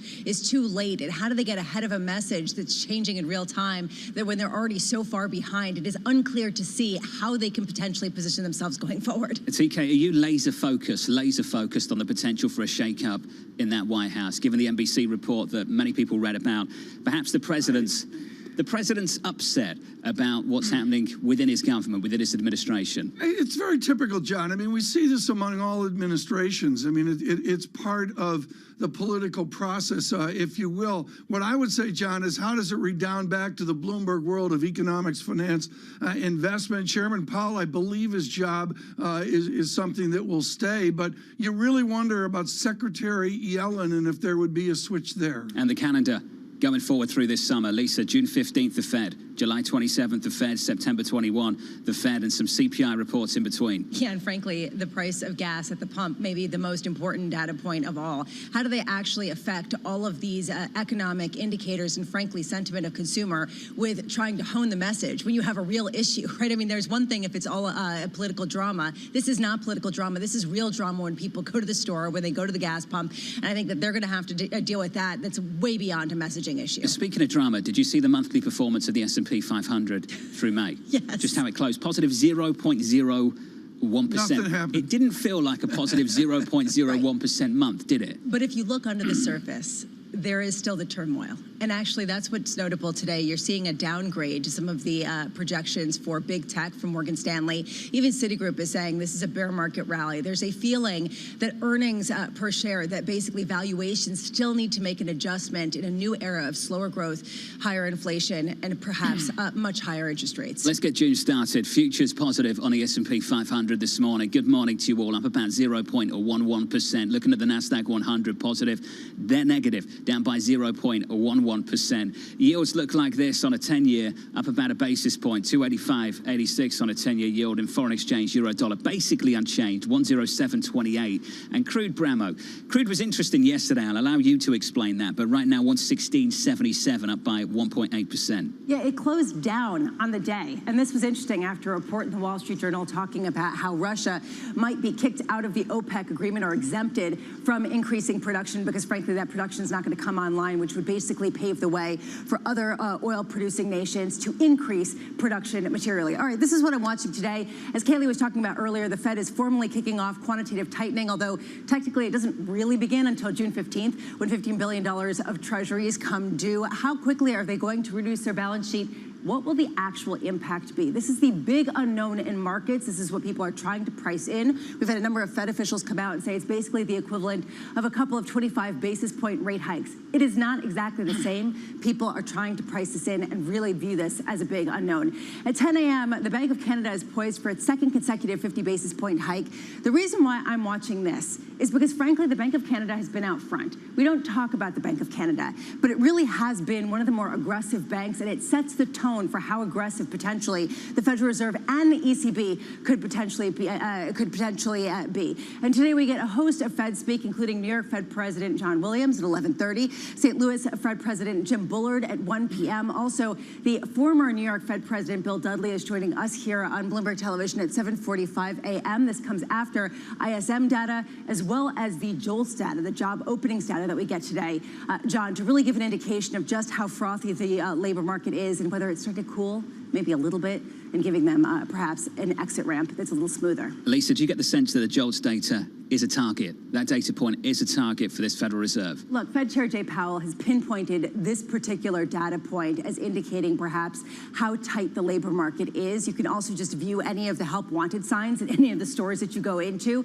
Yes, I do think that this is important. However, it is backward looking. So this is something, how do they message this going forward will really give you a sense of where the Fed presidents are looking in terms of the path of the Fed funds rate. Lisa, thank you. What a day ahead, what a week ahead going into payrolls this Friday. Joining us now to kick off coverage this morning, Vasilios Giannakis, the head of European FX strategy at Citi. Vasilios, your colleague Jamie Fahy said yields haven't peaked, equities haven't bottomed, the dollar is not out. On the third piece of that, where are you on the team on the dollar?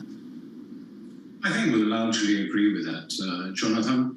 I think we have, first of all, a tactical view for a continuation of the dollar correction. It has happened before whenever we have been in dollar bull markets, in dollar rallies. We have seen periods at which we have been through dollar corrections. The dollar is overvalued. Of course, there will be periods at which markets will pay attention to it, but there will also be extended periods at which the market can stay irrational for longer than one can actually say stay solvent.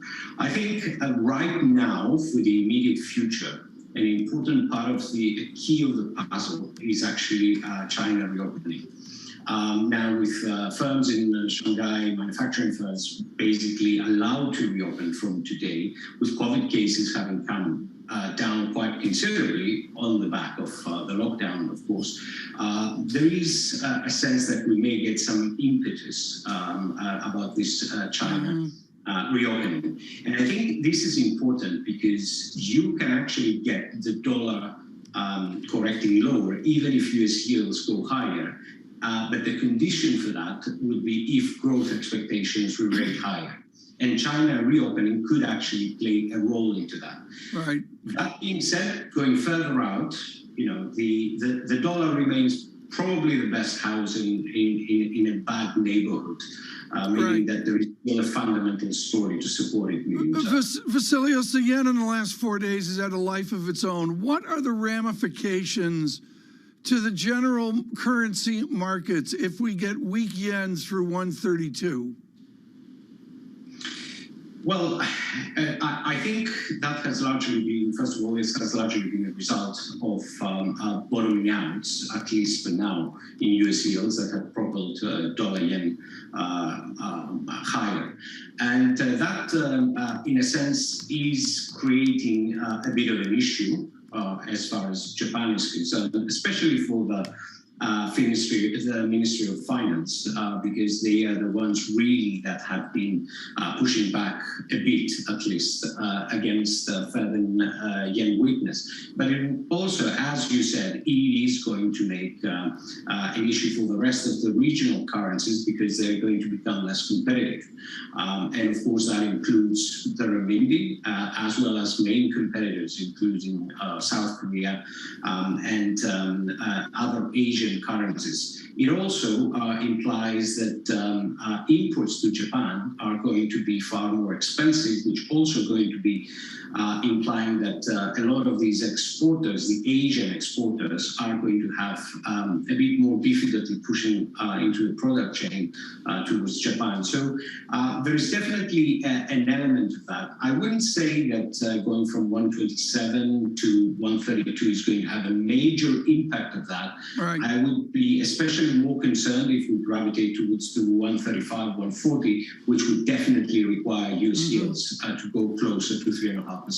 Vasily, it's wonderful to get your thoughts on a show, as always, buddy. Vasilios Giannakis there of Citi on the FX market. Deutsche Bank out with a big call coming into this morning. Bram, I know you saw this one. Here's the quote. The burden of proof has shifted further and the data over the summer now needs to disprove the case for a 50 basis point hike early in this hiking cycle. We're not talking about the Fed.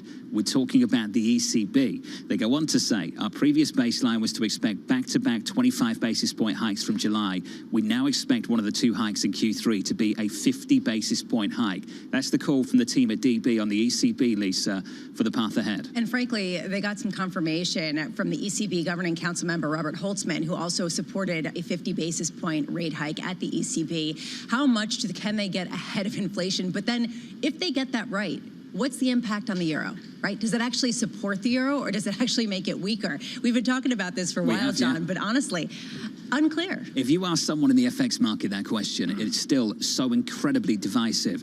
Tom, Deutsche Bank go on to say the following. We believe the ECB is continuing to underestimate inflation and we expect to support for a 50 basis point hike will increase as the summer progresses. I would say 10 other houses can do that. John, what I find fascinating here, and I'm sure others will correct me out on Twitter and such. So what? They're going to make a first rate hike like the U.S., a first rate hike. Nothing really happens. Maybe even a second rate hike. Nothing really happens. And then maybe you get to some interesting things in the case of the U.S. in September. What are we waiting for? Well, you know the so what of it. Rates have been negative since the summer of 2014, Tom. It's been 8 years. Normalize. That's all I can say. When do you speak to President Lagarde next? I don't know. Could you take this tone with President Lagarde the next time you talk? She and I are watching the Platinum Jubilee together. Yeah, Kick it up 2%. Just lay the boot into BTPs. Get it done. TK. Futures unchanged on the S&P. I actually think you'll get a lot of support with that tone on Twitter, to be honest with you. Let's go. The Nasdaq down 0.2. It's like the Red Sox. Let's go. I can't wait for your coverage of the ECB next week. That'll be special. You're waiting for my coverage of the Platinum Jubilee. I'm fully briefed. Oh, yeah. Our royal correspondent picking up the coverage tomorrow from New York. This is Bloomberg. Keeping you up to date with news from around the world with the first word, I'm Ritika Gupta. Treasury Secretary Janet Yellen says she got it wrong last year on inflation. Yellen made the admission in an interview with CNN. Last year, Yellen predicted that elevated inflation wouldn't pose a continuing problem. Now she says she didn't fully understand the circumstances. The U.S. is ramping up military support to Ukraine. President Biden says he'll give the Ukrainians advanced rocket systems and other weapons that will allow them more precision in attacking Russian targets. The weapons will let Ukraine hit targets as far as 50 miles away. The U.S. says Ukraine has agreed to not use the weapons to attack targets inside Russia. Investors are weighing the future of OPEC Plus unity just as ministers from the group prepare for a routine meeting Thursday. According to the Wall Street Journal, OPEC members are exploring the idea of suspending Russia from its oil production deal. That could mean an end to the OPEC Plus supply pact and see Saudi Arabia add more barrels earlier than expected. And the city of Shanghai reported its fewest coronavirus cases in 3 months. That came on a day when residents celebrated an end to mandatory home isolation for most of the city. Shanghai saw just 15 new infections Tuesday. That's a dramatic drop from the peak of more than 27,000 a day in April. Global News 24 hours a day on air and on Bloomberg Quick Take, powered by more than 2,700 journalists and analysts in more than 120 countries. I'm Ritika Gupta. This is Bloomberg.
Access the financial world on demand. Hear from leading economists, policymakers, and industry experts via live and on-demand webinars, only from Bloomberg.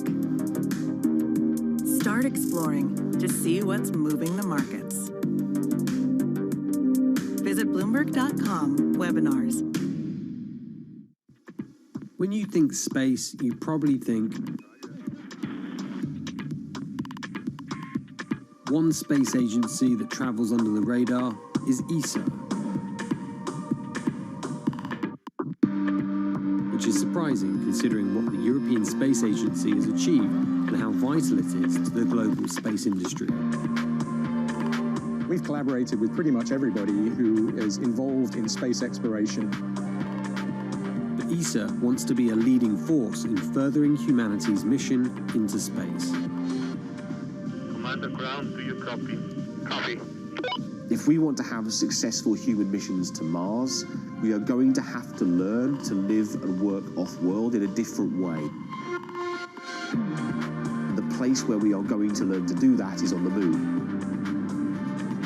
Can ESA help humanity take its next giant leap?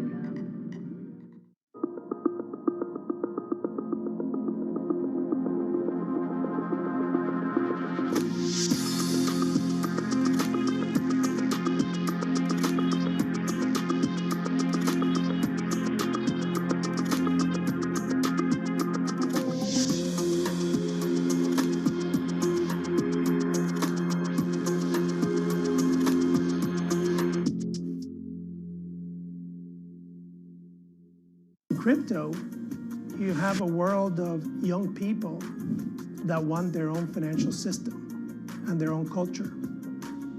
And it is very powerful, and I'm a big believer in it. This June, in honor of Pride Month and Juneteenth, Bloomberg brings you a special equality series every Thursday in June at 1 p.m. Eastern. Bloomberg Equality, celebrating inclusion this Pride Month and all year long.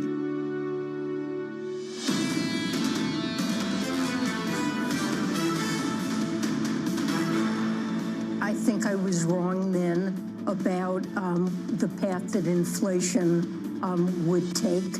As I mentioned, there have been unanticipated and large shocks to the economy that have boosted energy and food prices. Credit to Janet Yellen, one person in the administration with a mea culpa on inflation, the Treasury Secretary to CNN. From New York City this morning, good morning. Futures look like this on the S&P 500, just about positive 0.05% on the NASDAQ, negative 0.17%. TK, someone stepping forward and saying, I got it wrong. There's not enough of this. And of course, the reason is she is a first-class academic, grizzled academic in economics. And rule number one in academics is when you get it wrong, study why. And I'm sure she and others around her are really thinking of how they got transitory wrong. John, full disclosure, I'm going to cut him some major slack. There was a small matter of a pandemic. Okay, Tom, but some people did get it right and they were ignored by this administration, by this Federal Reserve. There was a lot of groupthink going on within the Fed and within the White House, too, on this particular topic. I think there were people, including Mr. Dudley, who's going to join us later, that did a lot better at this guesstimate than anything there. We'll touch on this here in a moment. Right now, though, we need to go to Anne-Marie Horton, our chief K-pop correspondent in Washington. Anne-Marie, let's go to the tape. Elbowing NBC, CNN, and Fox out of the way. Horton in the front row yesterday at the press conference for BTS. And it got a lot of play here, folks. The lads lined up in black suits and did what they did. But the answer, Anne-Marie, when everything's said and done, is they're up there for a serious reason, which is Asian hate crime in America. It was not light, was it? No, this was certainly a serious moment having BTS at the White House. And obviously, given their supergroup, right? They have a ton of popularity. So this is a way the administration was able to amplify that message. And as I was walking out, there were fans outside. And I had tweeted a video of the fans asking me what they look like, what they wear, were they cute. I got a lot of Twitter inbox messages from other fans asking me to delete that because there's a fight within the supergroup fans. They're called their army. And there's a fight about the fact that some of these fans say they should have never showed up because they didn't want to distract from the serious message. So, interesting moment. We should note that there was a ton of people in the briefing room. The second BTS left, Brian Deese came out and he said, I got to tell my kids that BTS opened for me. Yeah. And then a lot of other reporters also left. But obviously, Bloomberg, we stayed for the Deese briefing. I know, V and Anne-Marie crush. Let's move on right now, Anne-Marie, to the meeting yesterday on inflation. And, of course, what Secretary Yellen said. All that's great.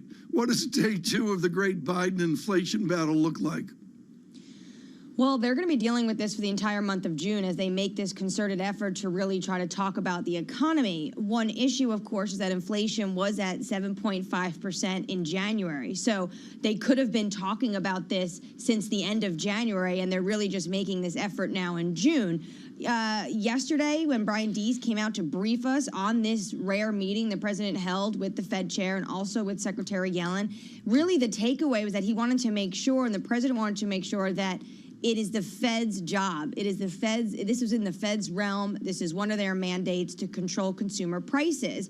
But the administration is also really trying to hammer home the fact that they are doing everything they can to bring down inflation. But then when you ask them, well, what about the tariffs? There's a lot of economists who say that could potentially, even if it's a little bit, that could potentially shave off some inflation. There's still no decision. So there's a lot of things still just in limbo that we don't have answers to. And nothing is sticking, right? There was an NBC poll that came out earlier in May, and basically it found that 33% of Americans approve of the handling of the economy by the Biden administration. 23% approve of the handling of the cost of living. These are terrible numbers heading into the midterm. Will there be a shakeup in the White House at a cabinet level? And if so, who is going to get the boot? Yeah, it's a great question. These poll numbers are scary, right? If you're looking down a few months of a midterm election, and this is really top of mind of American consumers. You know, Lisa, I can't answer that right now. Obviously, they're struggling and they're trying a few new communication efforts, I would say. You know, something we haven't really seen the president do is writing back-to-back opinion pieces, first in the Wall Street Journal, then in the New York Times. Potentially, this will help shake things up or different kind of messaging. But I don't know yet who potentially would go. We did see yesterday that mea culpa from the Treasury Secretary, Janet Yellen, really the only one, though, to come out and own that there were mistakes to be made in this once-in-a-lifetime pandemic. Brian Deese was asked the same exact question yesterday, and he said things were uncertain and then kind of pivoted and then also said we're not the only ones to deal with it. Look at the Eurozone. They're north of 8%.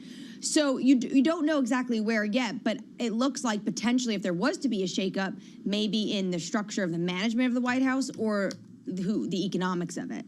Anne-Marie, there was an op-ed in the Washington Post by Henry Olsen, and he came out and he said the Biden administration just laid out what they plan to do about inflation, and basically it's clear he hasn't got a clue what to do about it. And basically that's been, frankly, the takeaway for a lot of people. Is there any proposal that he has put out there that is garnering another opinion from experts in the field?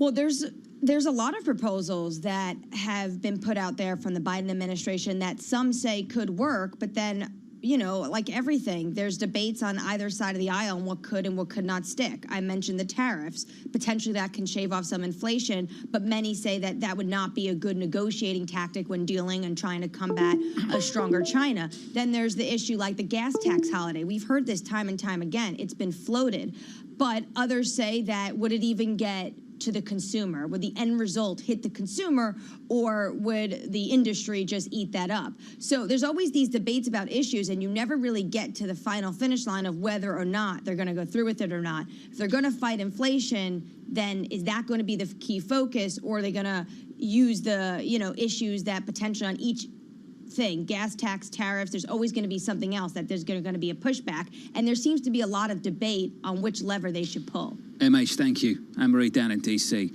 on a lot of things, including K-pop. TK, just quickly, the NBC report that came out in the last couple of days on the increasingly frustrated president, the name that came up within that was Ron Klain. Greg Valliere came on the show how many weeks ago, Tom, and talked about that. There was a target on his back. I think it's a matter of time for a lot of people now before he goes. There's a tradition to this. Ron Klain is hugely respected on both sides of the aisle, John. I don't know the details. I don't know what's inside the White House, but always the chief of staff is the focal point. And what's important here is President Biden has 4, 5, 6, 7 candidates to choose from of different character, and really it depends on which way the president wants to go. Clearly a massive effort in the last couple of days, Lisa, to shake things up and sharpen a message. Yeah, but is any of it sticking whatsoever? Is there a new message? I mean, honestly, do you hear a message coming out, or do you just hear a lot of new kinds of speaking points thrown at it? You mentioned the polls. And let me tell you, every time we get a CPI print, it sticks all right. It sticks to this White House, and they can't shake it. Futures unchanged on the S&P from New York City this morning. Good morning. This is Bloomberg.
has stories about what they call black soot caused by the manufacturing and consumption of these fuel products in the illegal refineries. Oil theft, known as bunkering, and the refining of its spoils is worsening the damage from decades of fossil fuel exploitation, creating one of the world's most severe ecological disasters. Our sacred forests, our homes have to give way to oil wells, and no one gets much benefit. Imagine a resident of Port Harcourt who inhales this soot every second in 24 hours, 7 days a week, 30 days in the month, and for years now, we are dying slowly but surely, and our lifespan is reducing every day.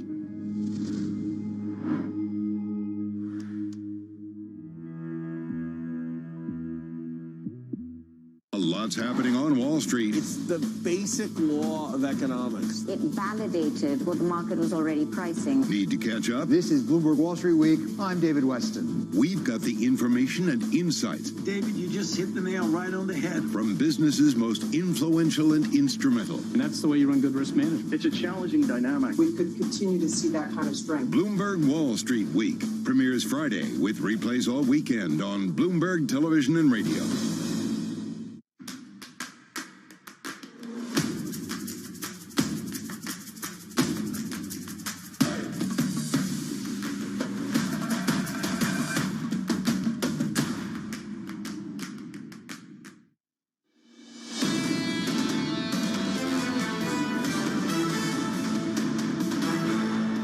Sometimes, in fact quite often, things don't feel the way they actually are. For the month of May on the S&P 500, don't worry, this won't be a therapy session.